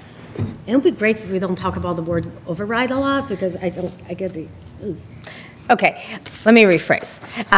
This will be discussed in context of cost-saving measures for FY27. Yeah, much better. Next is to support the water enterprise, $45,000. And then the PEG programming, our PAC committee filming us tonight. As you heard from the chair of the committee, the anticipated revenues coming in are not supporting the program in full. And so they are dipping into their retained earnings. or their enterprise fund, sorry, to support the program. We're going to have to keep an eye on this. The public has a high expectation of the services that are provided through PAC, and as the industry changes, we're getting less and less revenues from the cable providers, so, I stopped funding them last month. you know. I cut the cord. You're kind of late to the game. I know I am. Saved $200, so. This next article is going to be very long in the warrant once fully replaced. It's a full repeal and replace of the entire floodplain map. This is a requirement that we update this map this year. There is an impact to about 20 homes, and those folks are going to be notified separately. And next is another required article. This one now is in final language, the accessory dwelling unit update. So this is to align our bylaw with the state law. And if we don't do this, the state law still prevails. It just becomes incredibly difficult for folks who are trying to look at our bylaw and decide what they can and cannot build. So it's to marry the two. On the floodplain thing, what do we do as a town to approve it? I mean, do we examine it? Does it have public meetings? Yeah, all through the planning board, public hearings through the planning board. I believe that public hearing has already occurred. And when the floodplain maps are updated, we are mandated to make the update. The next articles are obviously not to amend Massachusetts general laws. That's how they were submitted, but council is working on redrafting both of these. So you may recall there were some changes to some of the tax exemptions put forth by the Board of Assessors last year. And when they made those changes, they inadvertently dropped out the automatic COLAs. And so this is so they made some positive changes, but then accidentally that part dropped off. So this is to bring the COLAs forward. We have a citizens petition related to the Cemetery Commission and changing of their powers and duties, or further defining their powers and duties. There would be no financial impact on that one, right? Not that I can see, but I wouldn't want to say no, but I can't see a financial impact. Okay. And lastly is the petitioned override. Any question on any of the warrant items?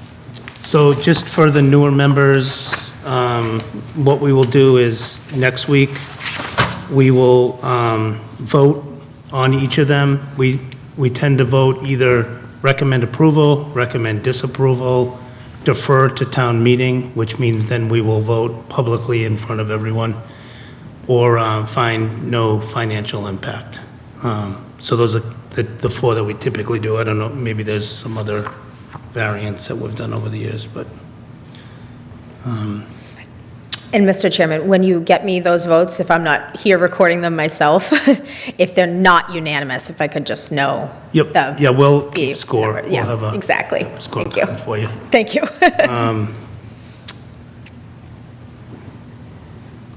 Yeah, so that will be next week.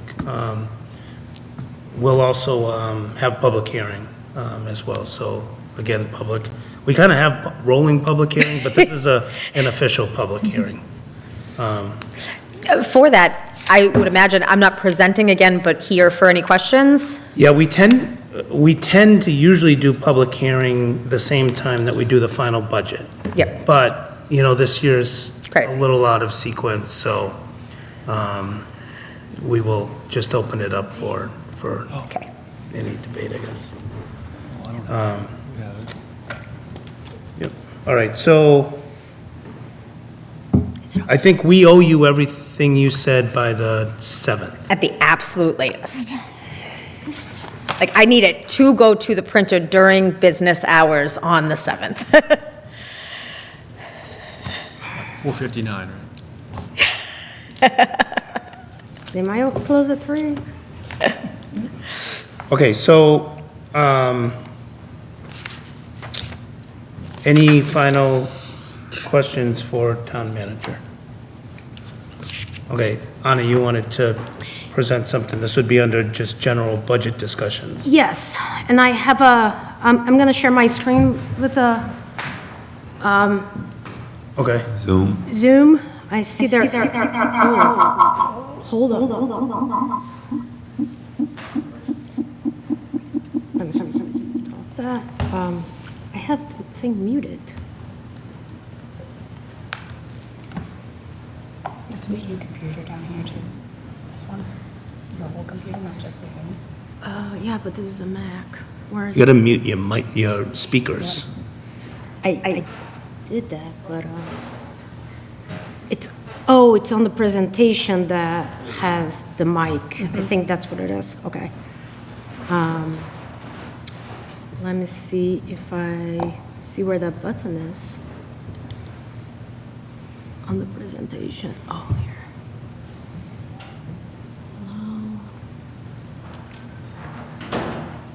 On the dictation, is this it?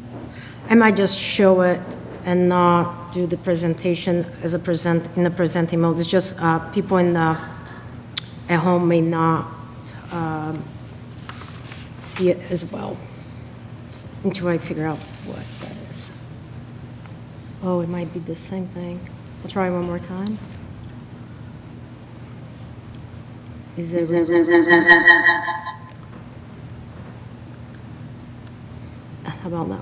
Oh, much better. Anna, this is Dave Palacios. You just need to mute your computer audios. She has a Mac, that's the problem. You Mac users. I'm not. Okay, I think it's all set now, right? it looks good, yeah. Okay. So it is. Can you go shown- full screen or something? Yep, I'm gonna do that. Okay. Okay, so I spent a lot of time reviewing the school department budget. And in the end, the goal of this presentation is to have a ask from the FinCom to the school department.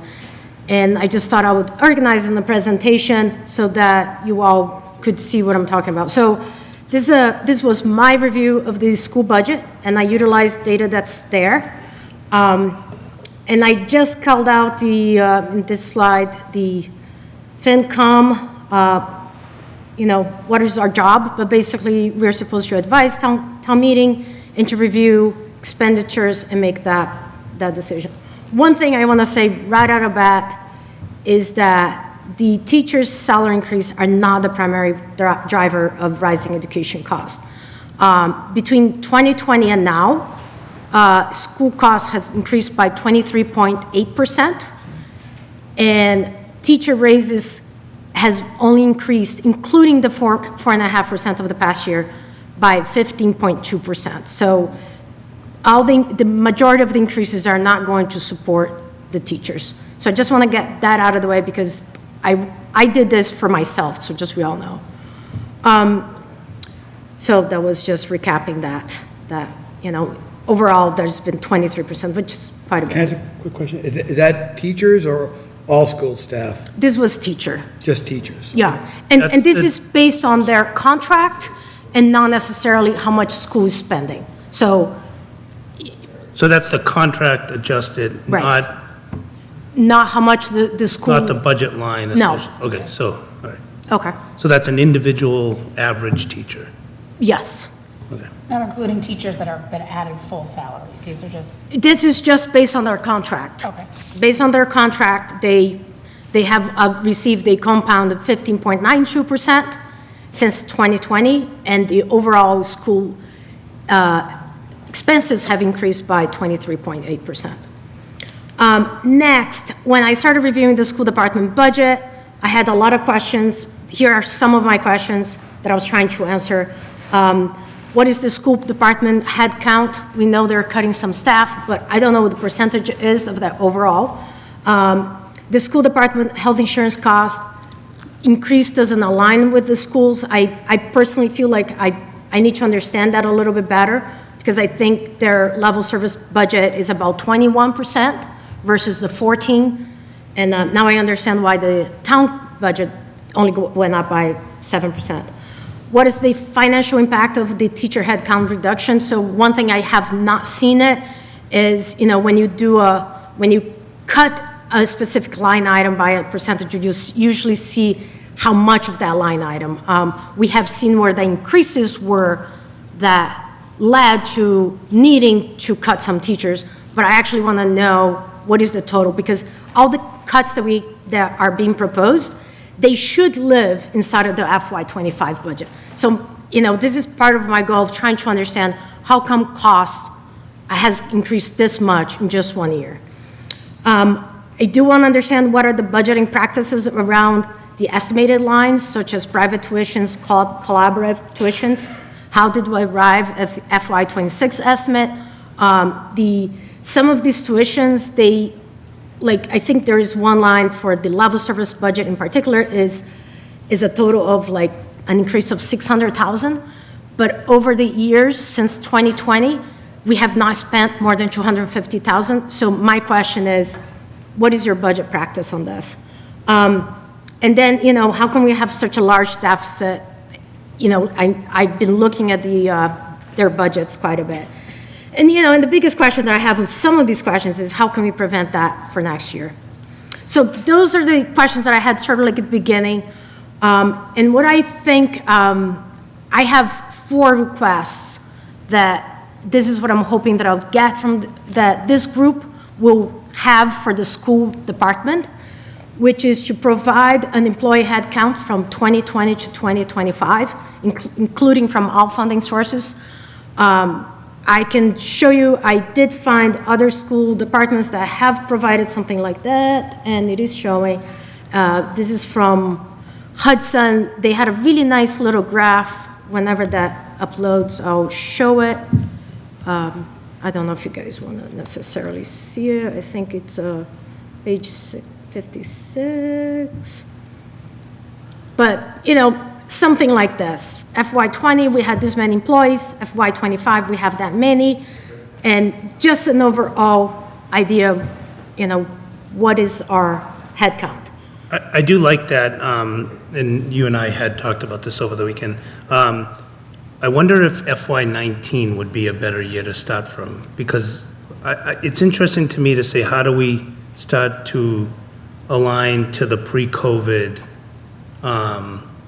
staffing levels over time? Because we're pretty flat on enrollment, perhaps declining over, the last some years. So perhaps FY19 would get that data point in there.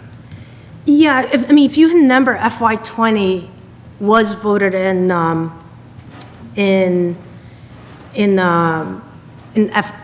started at 19, right? So. But you're looking for actuals, not budget. I'm looking for actuals, yeah. Yeah. So, so I lost that presentation. And that is a good trend. I like the way that Hudson did that. Yeah, so it was another thing. Okay, so that's my first request. I just want to understand, because, talking about cuts is one thing. Are we cutting 10%? Are we cutting 15%? I don't know, and I think that's an important question to have answered. The next thing is present a comprehensive budget, operational budget for FY25 and 26. I didn't want to get carried away. That encompasses all the school department operations, irrespective of funding sources. So one thing that I'll elaborate a little bit on this one is we have seen some expenses that get moved in and out of the budget, and the athletic department is one. And the reality is the town is receiving services that encompasses the grants, everything.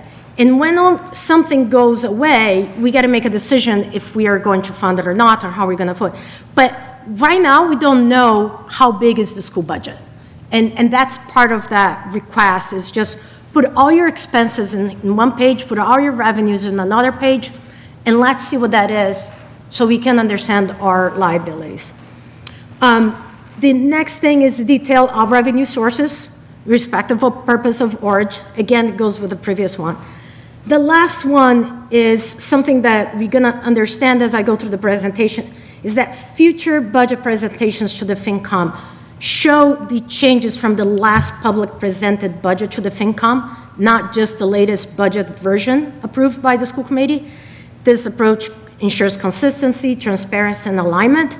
And we're going to see a couple examples of that. But this is just a good budget practice, and I'll show you examples. But anyway, I do find this request to be important, ensures transparency and accountability, supports accurate budget analysis, which is our job, allows us to better assess the financial risks of all the expenses that we have, and aids the decision-making, especially the last point with the second consecutive year of significant deficits impacting staff and services.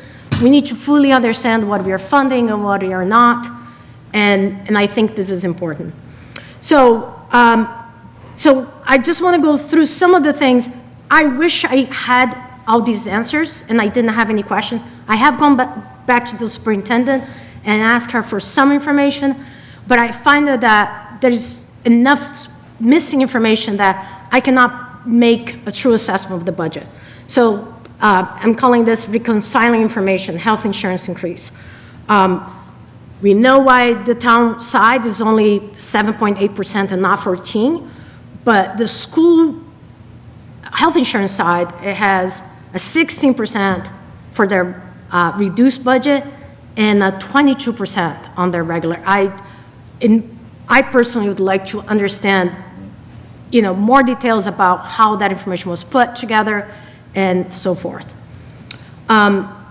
Eliminated positions. I have gone to the superintendent and asked about were the eliminated added positions since 2021.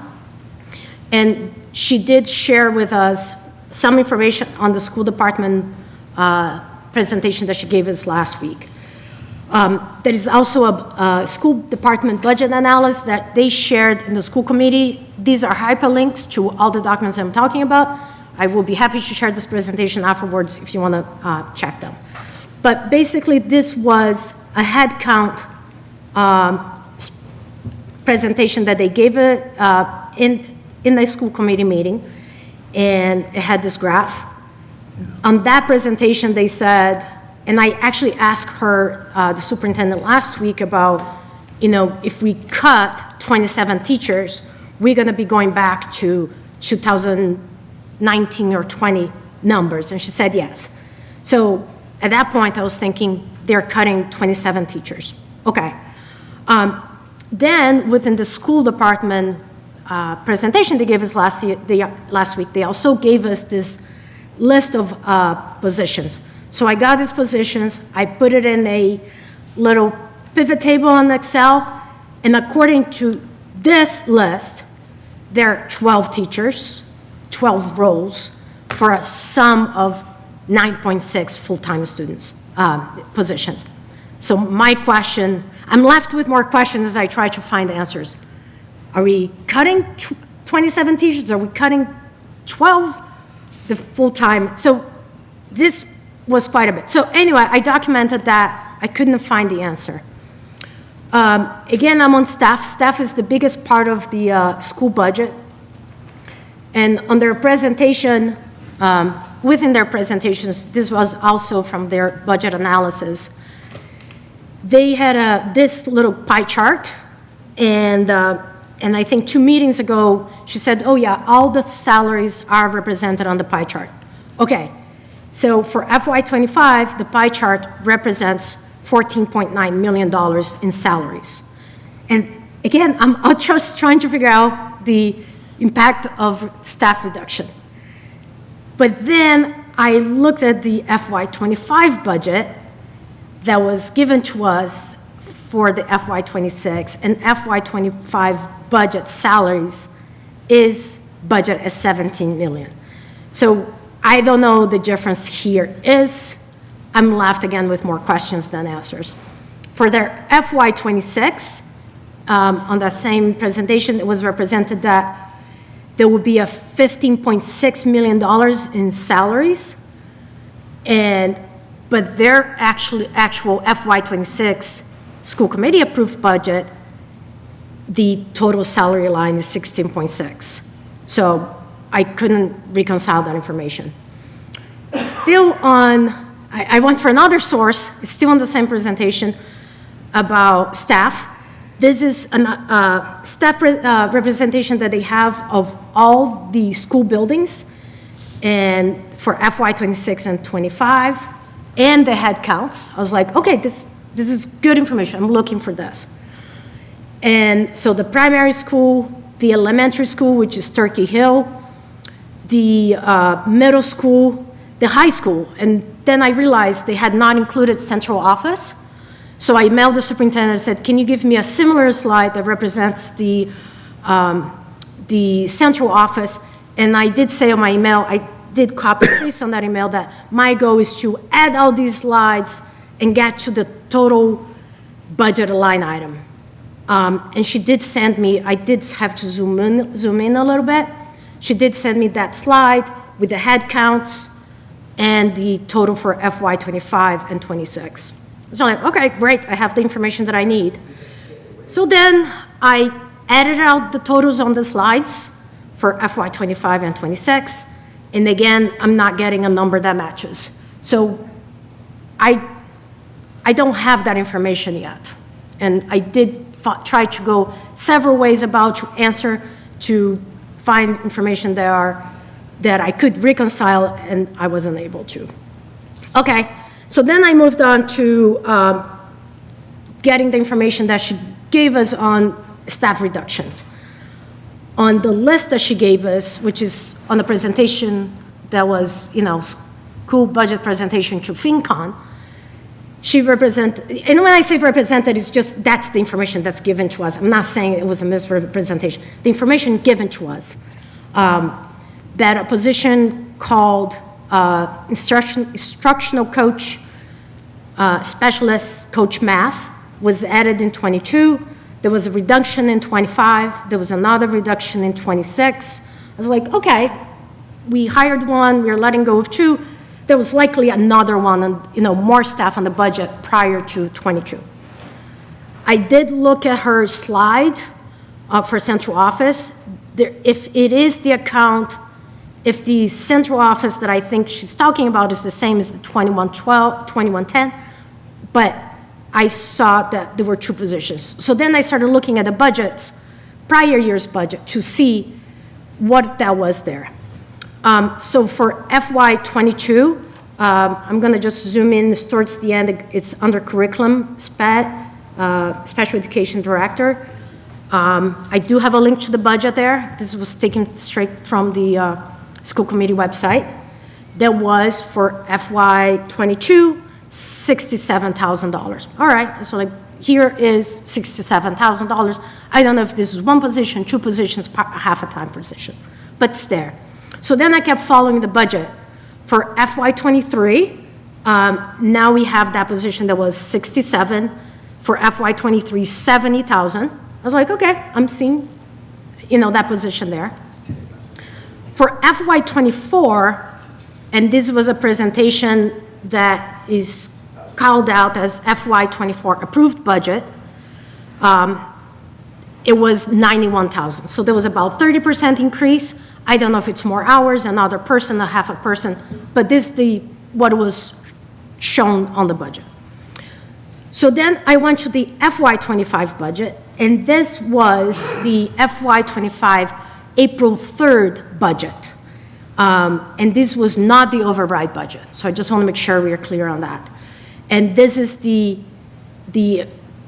budget that's listed on the school website. Again, there's a link there. That position is listed as 91 for FY '24, which matches what we had on the previous slide, and 125,000 for FY '25. And that's another 35% increase, which, again, I don't know if it's a raise, full-time, what have you. I'm just getting numbers here and jotting down. This is a lot more organized than my notes were. So then I went and I took a look at the FY '26 budget, and I saw that position there. FY '25, 125, FY '26, 128. I was like, okay, we're here. But along those lines, and this is something I would like to understand, I noticed that FY '24 was now 121. So what made me highlight this was this. For FY '24, this position was 91,000 as of April of 2024. And between that and today, when we received now that position with 3 months left on the fiscal year, it had a big jump. And I don't know what happened, and this is, the retroactive thing kind of like is what really caught my attention there. So I kept going. I did one more, and then that's when I stopped. I was like, I think I need to get a more comprehensive budget so I'm not getting lost in rabbit holes of every single position here. The athletic director, I looked up the athletic director because that's a position I know it didn't exist as a separate position when my kids, who the last one graduated about 9 years ago, that was not a position there. So I was like, I'm sure I can see some changes on that. So in for FY18, that position did not exist in the budget.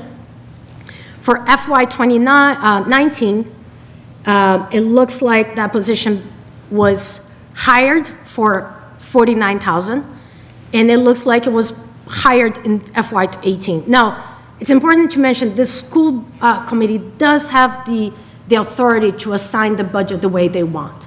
I'm not saying that anything was done improper. I'm just saying that, the school year, I'm just going through the motions of reviewing budgets. And that's what we saw for FY19. Then this is also an FY19. The reason this here is that this slide is here. This is the athletic department FY19 budget, which apparently they used to have presentations of. And here there was a question for me, which was, did they use revolving funds to pay for the athletic director? So that's why this is here. This budget includes revolving funds and taxpayer money, and it does not look like the athletic director was paid outside the regular town budget. It was just this one here, 49,000. I was like, okay, we're good with this. And then in FY 19, this is the actual. So it looks like we stayed on that. Then we went for FY 20. And this is where I'm getting towards my end of my presentation. I want to call this out, and I did type my call out. So for FY 20, that position was presented to be $82,000. So that position was made, I'm going to assume full-time because I know we only have one person on that position. So the position was made full-time after town meeting and after budget season when this body sees the budget. The following year, when the FinCom had the opportunity to review the new proposed budget, the position was shown as full-time from 2019. So the scrutiny that we usually go through every other town department of give me, are you increasing someone to full-time or not? Because the budget practice of just showing the last approved school budget, we miss it just by their budget school practice. So I think that goes back to my request that going forward, they're showing us the difference between the last budget they presented us and the new budget, so that if there is any big increases that happen that way, it'll be easier for us to spot and we don't have to go into past years to see what happened. So then I looked at the FY21 budget, and it did get interesting again. So this is for FY21. So now we learned that the athletic director actually became full-time in 2019 and not in 2020 as it was presented on April 3rd, 2019. So, in the end of the day, it was, I was like, I cannot, I just need one budget that I'm not going back to years of documentation. And this is my review and assessment that I do not have sufficient verifiable data to fully understand the operations of the school department or a detailed breakdown of its finances and budget practices. As a result, I'm unable to make a comprehensive I am not able to comprehensively assess the shifts in the proposed budget for FY '25, '26, and the override budget. I do want to again acknowledge that the school committee has the authority to adjust the school budget and its allocation. I want to emphasize I'm not at all implying any misconduct or ill intent by any member of the school committee or school department staff. It's simply my request that was on that first page is simply because the finance committee's role is to analyze the budget impacts and provide guidance to town meeting based on information currently available. And that's my presentation is really if we could, as a committee, because I have gone back to the superintendent, and by the way, the superintendent has been very accommodating to all my requests that I have, that she has accommodated. There will not be enough pieces of information that she can give me that I think would give me the information I need. So that's my request. Do we think that we can elaborate these 4 requests to the school department? Is that something you guys are comfortable? What are your thoughts? I only did the presentation because I wanted to organize all of this in a way that I could follow. So let me just ask, I think there's two things jump out at me. One is that the budget that was presented to us has errors in it, just potentially errors, or the salary lines. Like, that whole analysis you did on the FY '25 salary versus what's in the spreadsheet. So- Is like this year, is there an error somewhere in there? So not on the spreadsheet, because I did verify the spreadsheet, like I resummed everything. I think what I don't have is the budget analysis presentation that she gave, which was the holding document to support her. And when I say her, I am speaking about the superintendent. She gave a presentation that is the school budget analysis, and the information there does not match her budget. So I don't have any supporting information that. I think the presentation given to us should be, in the end, reflective of the budget in its details. Right. And I think that is something that could be an immediate action to go ask to reconcile for. But let me just finish. So that's like, I want to separate that from something that could be maybe a longer-term, off-season ask associated with the way that budgets are prepared and the way that data is presented to us. And I will say that last year's budget was a complete anomaly because we were just flipping spreadsheets amongst everyone. This year's budget presentations to us was wholly inadequate. And the ones to the schools was like 1 million hyperlinks that is impossible to kind of navigate through. And I did go back to years past, maybe 4 or 5 years ago, and the budget presentations flowed. They flowed as well as the town managers did tonight. So I do think that there's a longer term, how data is presented to us and how it is then also reflected in the detailed budgets. I don't think that that's something we can tackle in the next couple weeks, but I do think that if it's something that's related to our comprehension of the budget and our recommendation for the budget, then we should tackle those things immediately. Yeah, I think that budget practice is a future request. Okay. I think the first 3 lines of that, that I elaborated as a request, it's something that it should be done for this year, because I'll bring that back. You don't have to bring it back up. Yeah, I'm just asking, so- like, because we got other business and it's getting late, but if there's a longer term ask, I think we the should number deal with 4, it yeah, after. number 4 is a long-term ask. I think 2 and 3 are relevant to this year, and I do think 1 would make the analysis easier. Okay, so what I would ask then is pose those questions for 2 and 3 immediately, because they do relate to the budget and our comprehension of the budget. That's in front of us right now. CC me like you've done so far, but I would say go ahead and do that. And then I do like your thought on how budgets should be presented to us going forward. And this is something that we took up like 2 or 3 years ago, but last year everything blew up last year. And this year, a little bit of recovery, in my opinion. That was my fault. Well, if it's, Chris, thank you for your support. I do, again, there we go. Every time you change the screen, it does that.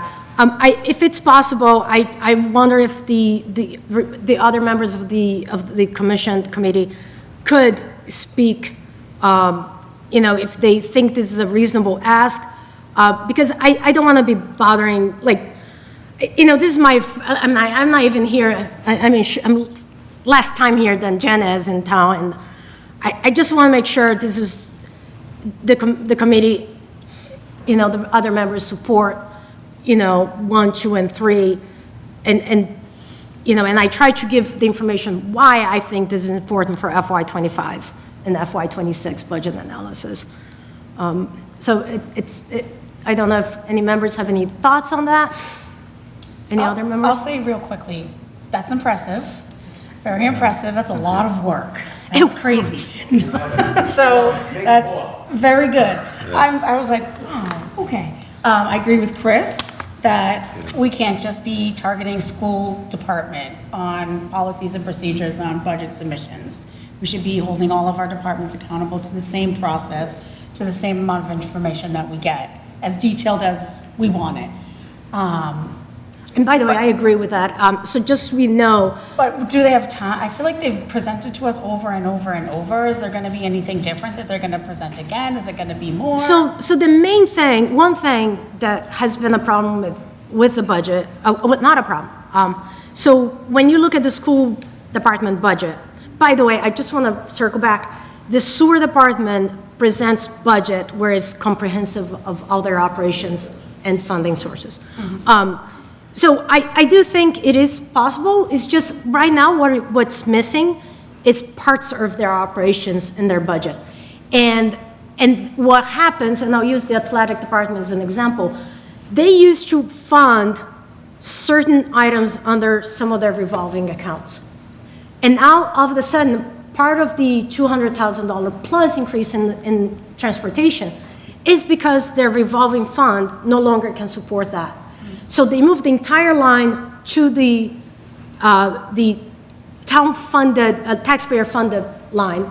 So we put that in because they are able, they have so all they need to do is to really list all their budget lines of all their funding. In fact, guess what? I made a template. I'm not shocked.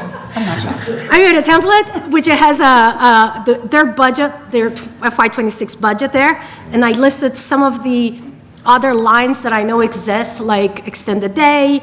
I'll give you another one, is the school lunch. Since 2020 has been funded by the state, I don't know what that, I would like to know what's that amount. In case that goes away, we gotta know if next year we're going to be asking, we're going to be needing to fund that. But I don't know if that's 200,000 or 1.5. So I do think that information is easy. 2 and 3 are relatively easy, and I do have a template that I can send it to them. And I don't know how they keep records of their stuff. So what's the ask, for them to come here and present again, or just provide us I clearly can do a spreadsheet. If you send me a spreadsheet that's included, I can break it down and make the presentation. Okay, so I want to say, again, we have hard deadlines coming up next week. I can't deal with longer-term actions right now. I don't want to talk about them. What is the immediate ask related to this? I think the one thing that jumped out on me is that their budget presentation did not reflect the line items. And I walked away from that last week's meeting very confused about the fact that we didn't even get a budget presentation out of that, and it didn't tie back to the one prior. And when you were showing that data, it shows that it's inconsistent. So I think an immediate ask is to get to send me the final budget presentation that ties out to the actual budget. I think the rest of the stuff, we're not going to get by next week, and we don't have the time to deliberate on it between now and town meeting. So I think going forward, I'm in agreement with all of it. I do think number one, though, is extremely important as it relates to the override. Because I think there's a lot of saying we've cut positions, but if you go back, they added a ton of positions from fiscal 20 up through 24. And really what we're doing is right-sizing back to fiscal 20. I don't know that, but anyway, Jay, do you have any thoughts on these things? Well, yeah, I like what you did. It was, having accurate information and accurate data is important. And having the head count and going back, like you said, to like 2020, so you can have a comparison, is a good idea. The school department has, the biggest staff and the biggest infrastructure, and they take up, 52 to 55% of the budget. So these are good questions to ask, and the information from them needs to be accurate and detailed so we can compare it. Okay. So I would support doing this, yes. How about you, Tom? Yeah, if the information isn't accurate, then we can't make good decisions about how we're going to recommend or not recommend. Historically, the school department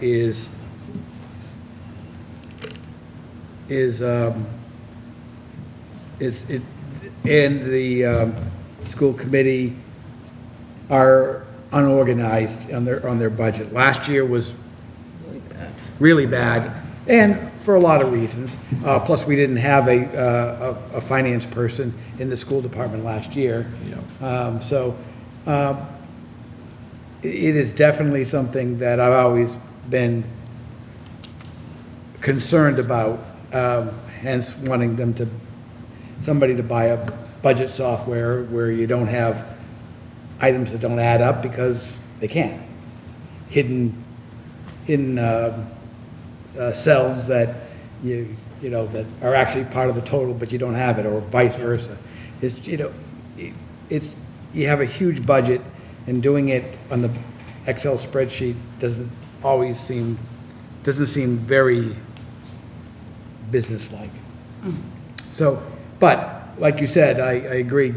Just give us the numbers, give us the presentation that lines up with the numbers, so we can see it this year, and then we can talk about all the other things you mentioned over the summer.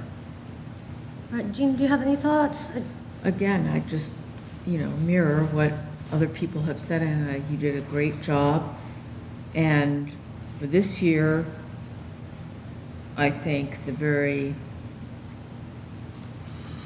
gist of it is that they have to tell us what the real numbers are.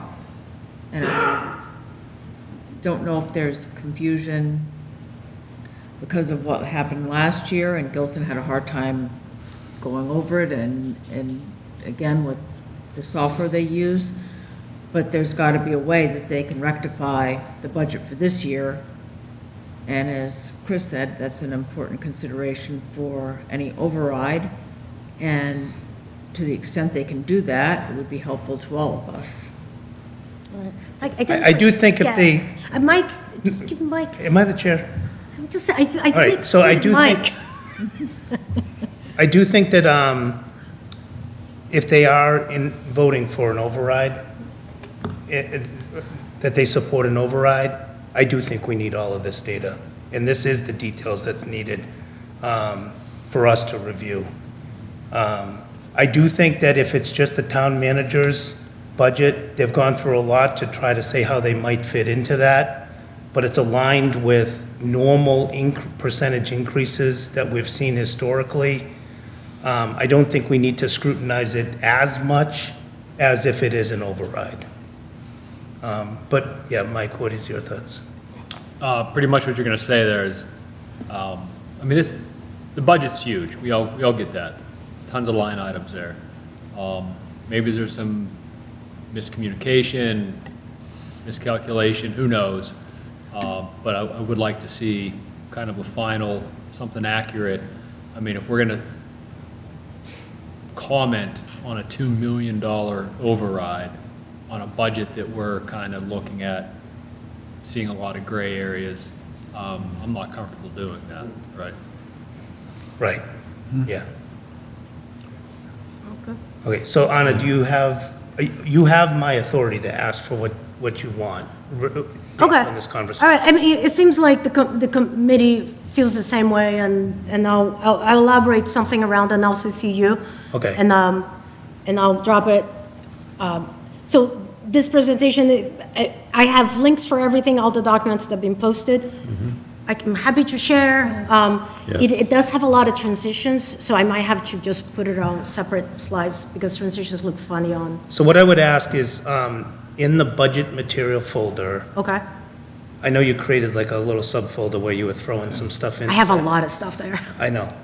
But what I would ask is that this specific presentation, because we deliberated on it tonight, is added into the budget folder, not in, where you're storing some temporary files. Okay.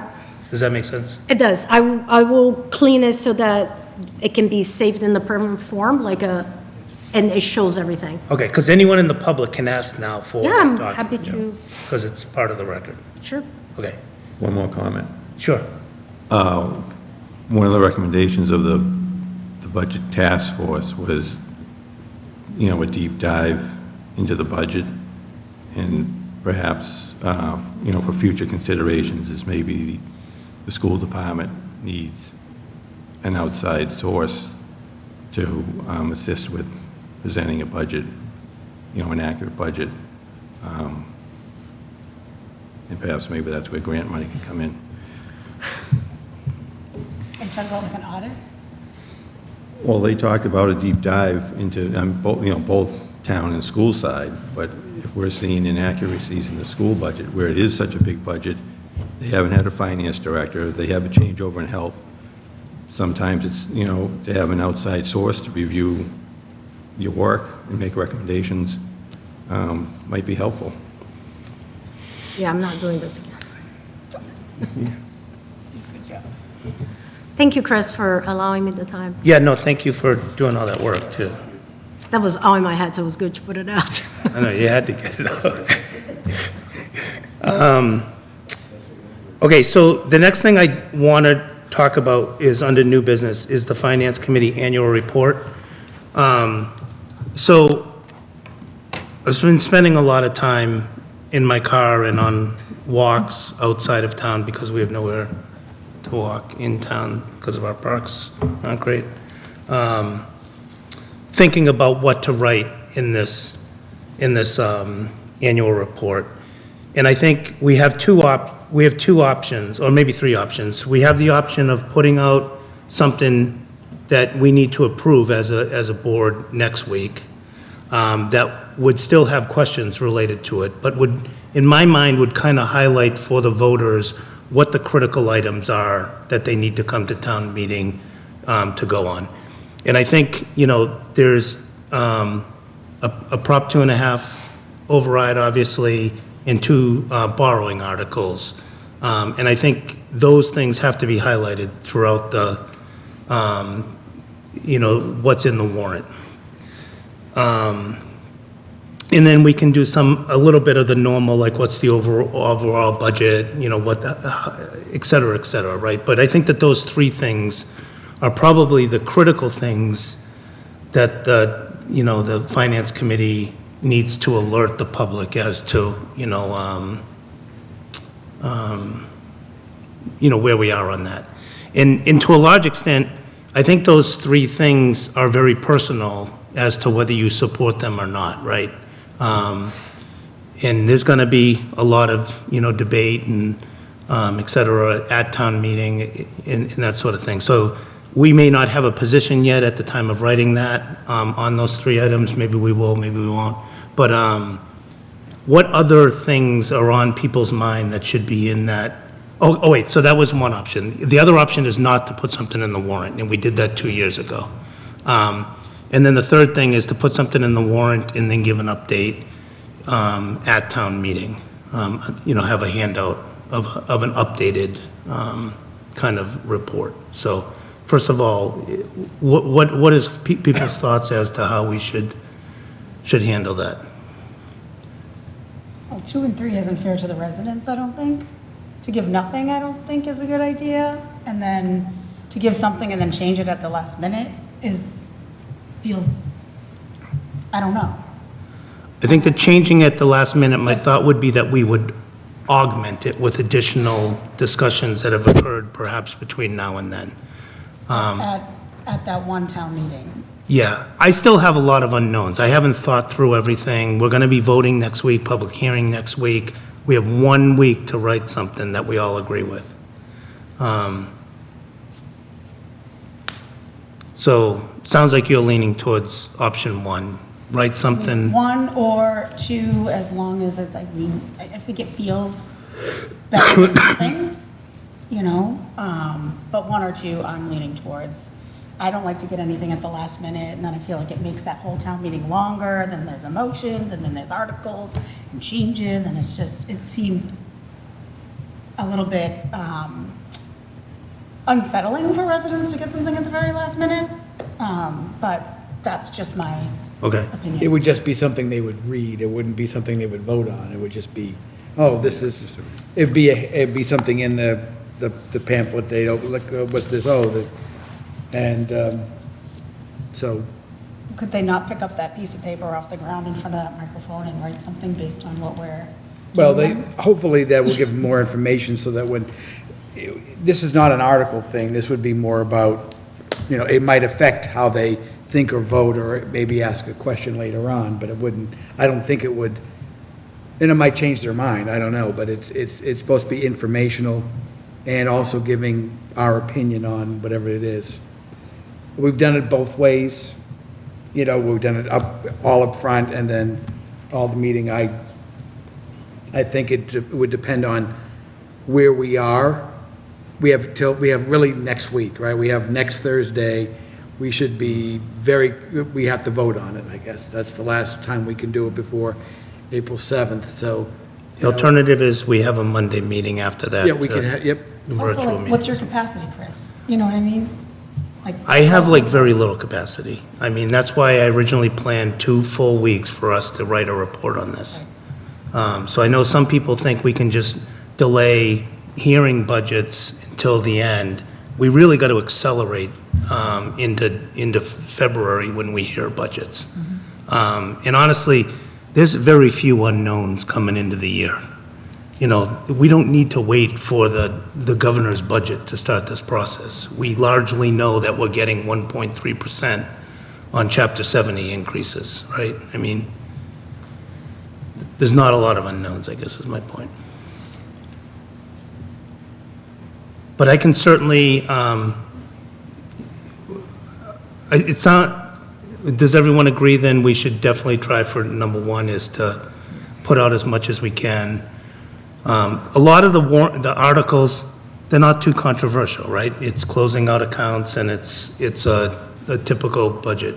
Obviously, the Prop 2.5 and is probably where we need to focus on. So, thinking about what the group has said, you know, related to the presentation, the school, and everything, and what you just said, that we actually have very little unknowns. It seems like we are ready to speak about just about everything, but the override. The override, I have a lot of questions that, you know, and it sounds like, I think where we landed. So I wasn't thinking 1, but I'm thinking 1, it's doable because we know what the budget is for the schools. The only thing we don't know about the school is how they're planning to use the $500,000, which they usually talk about what they're going to use any money. Yeah, in the end, the town appropriates 1 number to the school. Yeah. And they can do whatever they want with it. I hear you, and I know that, but they usually talk about what are their plans, which there is a difference for me. Like, you know, I'm just saying, for me, there is a difference. If they're talking about buying, you know, a redundant lawnmower, I'm like, really? You want to use one-time money for that? I don't know. So it does matter how I vote.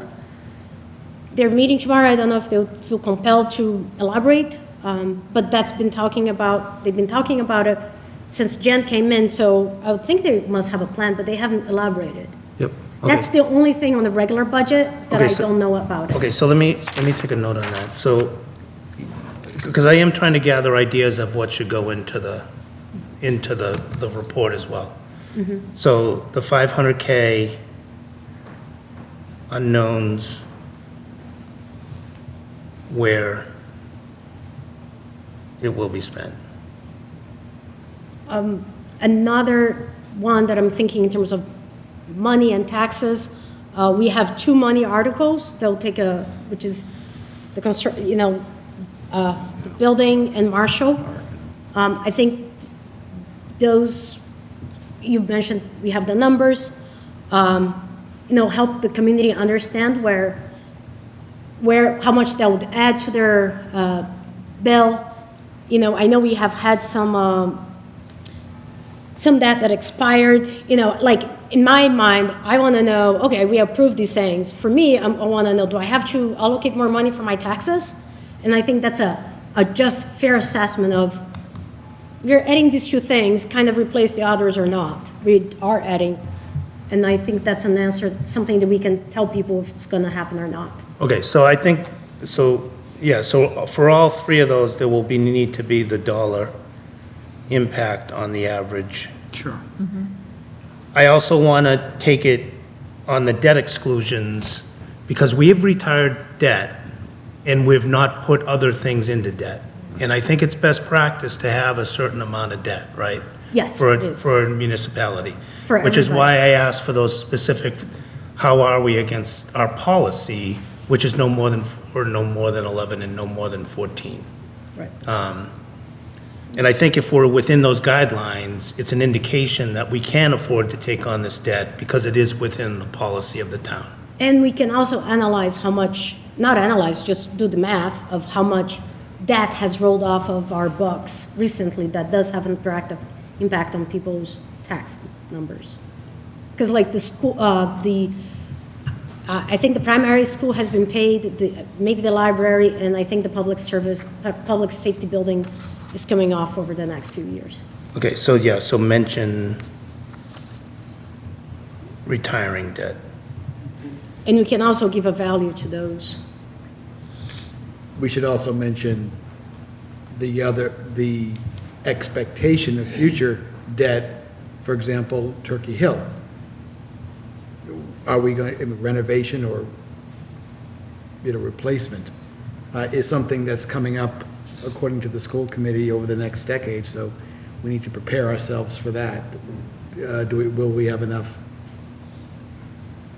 capital, some borrowing capacity at that point? So I think those things are all part of what we should discuss.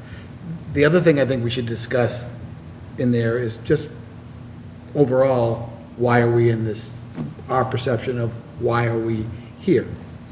And I think that would be like, well, this is revenue and expenses and insurance and. So why we are here is insurance. Well, I mean, you look at that, you look at some of the things that we've done over the last couple of years when we had all these openings, and we were saying, oh, we're going to get new employees, and we paid them more. We had to, that was part of the deal. That raises expenses. So, I mean, there's a lot of those things that are out there. But Do we believe town employees, whether school or municipal salaries, is part of the reason we're here? So I do have a spreadsheet that I did do an analysis of that. But I only did on the school side, and I was looking for specific, that's not I actually did for FY20 to FY26. I can probably get a overall, if Jen has the older spreadsheets, I don't know, I can easily do that. Okay, so salary question mark. Yeah, like as a percentage of, what I did was, as a percentage of salaries or specific, how much was that on the budget in 2020, and how much is that the budget on 2026? Okay, there's also reduced state aid, right? Yes. We can also do an analysis on that. To me, the like number is not really 2.5, because I think with new growth and other things, it seems to be more like 3.2, 3.3. 3.3 is kind of the number that is in my mind. Is that it fairly accurate in your opinion? Yeah. Okay, so 3.3% is kind of our new revenue every year increase. So everything that's above 3.3% is causing the structural problems that we're in. Yeah, there's been, I mean, the cost of buying vehicles now is a lot higher than it used to be. So that drives to free cash. I think we're in a slightly lower free cash position than we have been historically. well, when. That funds free cash, right? Jan saw the spreadsheet, so when Carrie was here, we used to have very little free cash that, she used to keep it at like 2-3%, and when Heather came, Heather increased, you can see free cash going at a much higher rate. Which it makes sense, because when Carrie was here, it was during the Great Recession. But I don't know if, I don't know if that's I think that's more of a budget practice of the town manager than truly a reflection of new growth, Yeah, per se. okay. Anything else on folks' mind? All right, I think one thing we can, like, as of now, I don't know how to assess the school budget, and I think I have made that clear. But, I don't see us necessarily in a budget crisis. I know we gotta address some issues, but, the town we need to learn to navigate with the budget that we have and maybe make informed and intentional decisions about how we spend the money.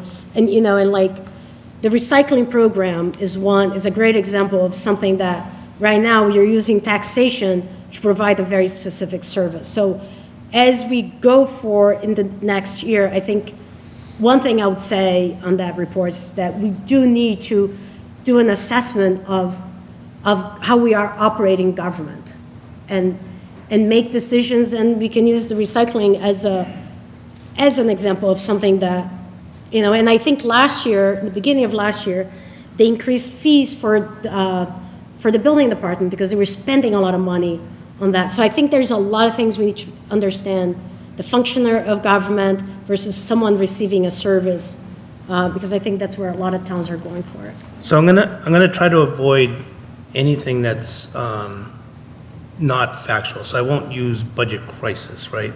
Right. Because what's a recession is when your neighbor gets laid off, and a depression is when you get laid off, right? Right. So the budget crisis is in the eye of the beholder. Right, and that's exactly how I feel. I mean, we have had increased revenue from our taxation plus new growth every year.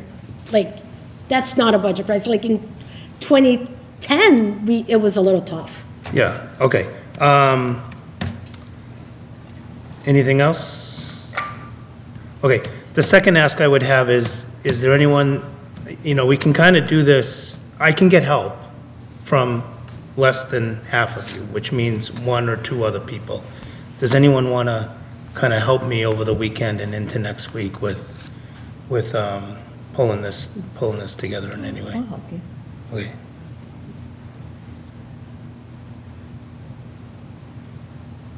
Okay. And then, we may be writing this somewhat real time next week, so, and maybe I will need to schedule a Zoom meeting on Monday the following week as a backup. And the reason I say I'll need to schedule it is just, that would have to be in, I think, by Thursday, right? No, it would have to be on Wednesday, Wednesday? because Friday's Wednesday. Would people have time if we, just as a backup on that Monday, What Monday's that? The 7th. the 7th? I'm free. Okay. All right, so I'll schedule it Monday, the 7th, Zoom. I'll just do Zoom. You guys want to do 6, 6:30, 7? I'd probably aim to 7 if no one has an objection. Should work. Yeah. Are you Yeah. talking about for finalizing the document? Yeah, Yeah, I need to get it out the door on Monday, the 7th. oh, I thought, okay. I thought you said Tuesday. The 7th is the Monday? Yeah. Friday night.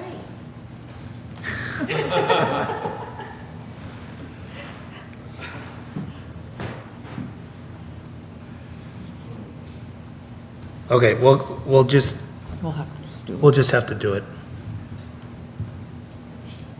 You might guess be I- here till Friday morning, on Thursday. Okay. Okay.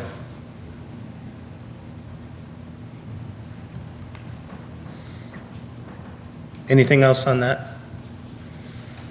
All right,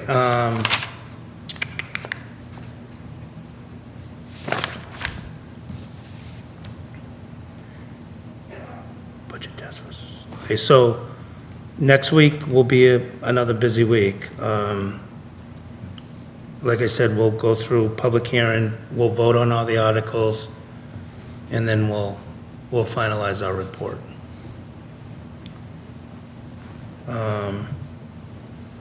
And we can determine, oh, there's also going to be a reserve transfer request that I'll send you from the fire chief for vehicle maintenance. So we'll have to see if we want to approve that. It's like 10K, 11K or something like that. Okay. All right, so did anyone have a chance to look at the minutes? They just got posted yesterday. Okay. Yeah. I did. You did? I did not. All right, I didn't either. I didn't. All right, we can wait on them. I think that was the one that went past midnight, so. Yep. All right, any committee reports that anyone wants to mention? Okay,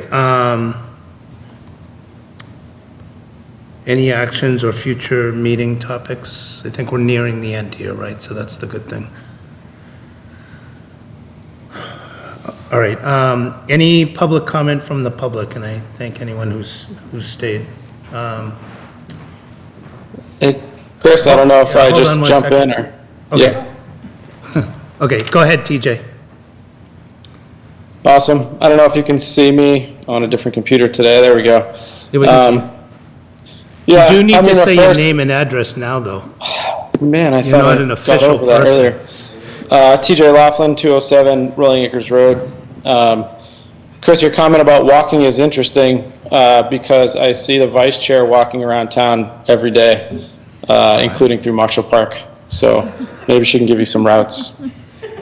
So the other important thing I think here is Ms. Lockwood called into question some really, really big things with the school budget unrelated to an override, right?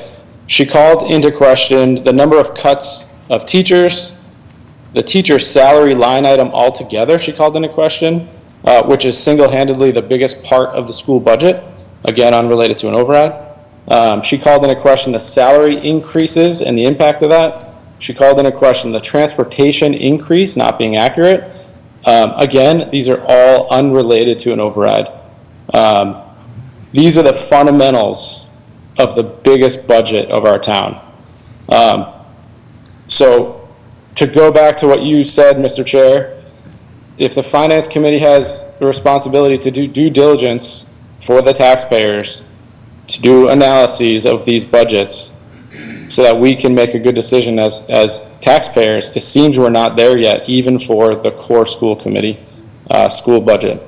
To me, and I think this is true just mathematically and budget-wise, everything that was in that presentation calls into question the school budget, not the override budget, which you're calling, which fundamentally calls into question the town budget, and it calls into question the omnibus budget, which means we as the public probably need more open discussion to get to the truth of the school budget from the finance committee.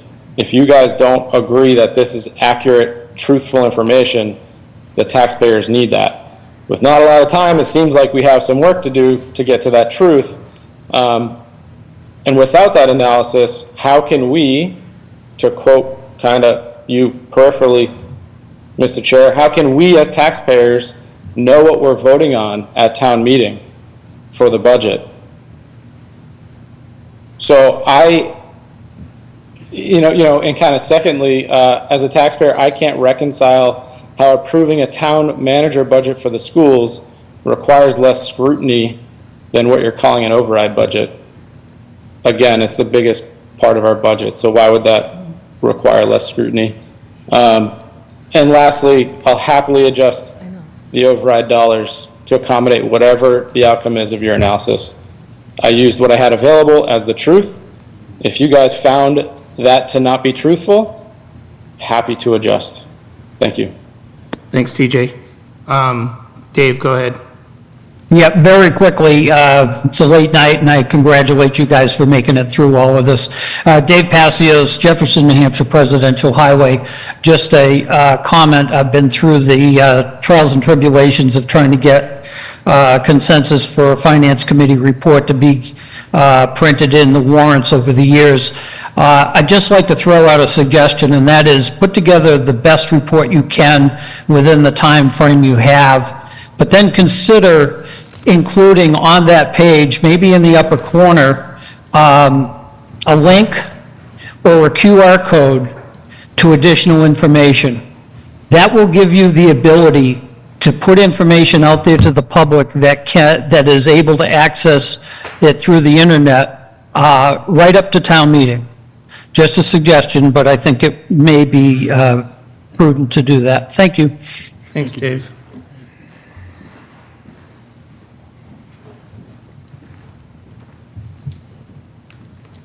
I know we all want to go home. 162 Highland Street, John Bowen. I have to say, Ms. Lockwood, excellent. That was kind of opening some clarity for us to see. I just wanted to mention that the citizen petition warrant article for the cemetery rules and regulations do have some financial impact, which is the handling of financial direction. And in that warrant article, it basically says that unless there is a plan, Chris, which I know is a concern of yours and this board, is that unless there is a plan, there is no money from the sale of lots fund that can be used. Unless there is a formidable plan that is efficient, that has been looked at by the town manager, approved by the Department of Public Works, worked on with the cemetery superintendent. That's part of that article. That article is basically a statement saying that the people will vote whether or not that money and that plan is necessary at town meeting. Okay, special town meeting to change rules and regulations can be done there or at the annual town meeting, but any money that gets requested can only be done at annual town meeting. So it does have some bearing financially. The other thing is, when it comes to, we had spoken earlier on the crack ceiling issue. If I had mentioned the electricity specifically to light up the flagpoles, to put actually functioning utility in the cemetery, I think is a better use of tax people's money than it is, since the cemetery doesn't want to spend theirs, that I would be open to even a consideration to spend $50,000 on providing electrical to light up the flagpoles, to light up the signs, and to put electrical outlets in those locations to be able to use electric apparatus that's necessary, for work to be done on the cemeteries, because they complained, there's no electricity for us to do stuff. Well, run a 250, 350-foot cord. Now you have some work to do. So just a suggestion, just a recommendation, but like I said, I'm on board with no plan, no money, and that's where I stand with that. Let's have a plan. Thank you. Thank you. Thanks, John.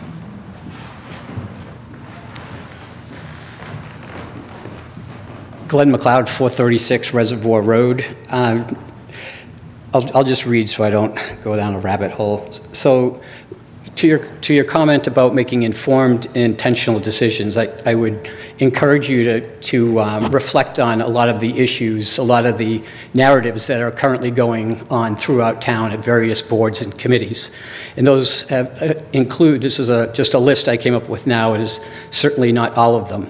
The cost of providing level services across town, citizens override petition, if that passes, the subsequent years of override petitions, Marshall Park Town Hall project, any undisclosed, unknown maintenance, structural problems with the current town hall that are not accounted for in the $23+ million estimate, TC Passios building and the liabilities associated with that, Turkey Hill School's future, it's the oldest school building, the Brooks House, stormwater utility, the impact that will have directly on residents, as well as the business community, and the impact that the business community has will certainly be passed on. That cost will be passed on through the employees as well as the customers.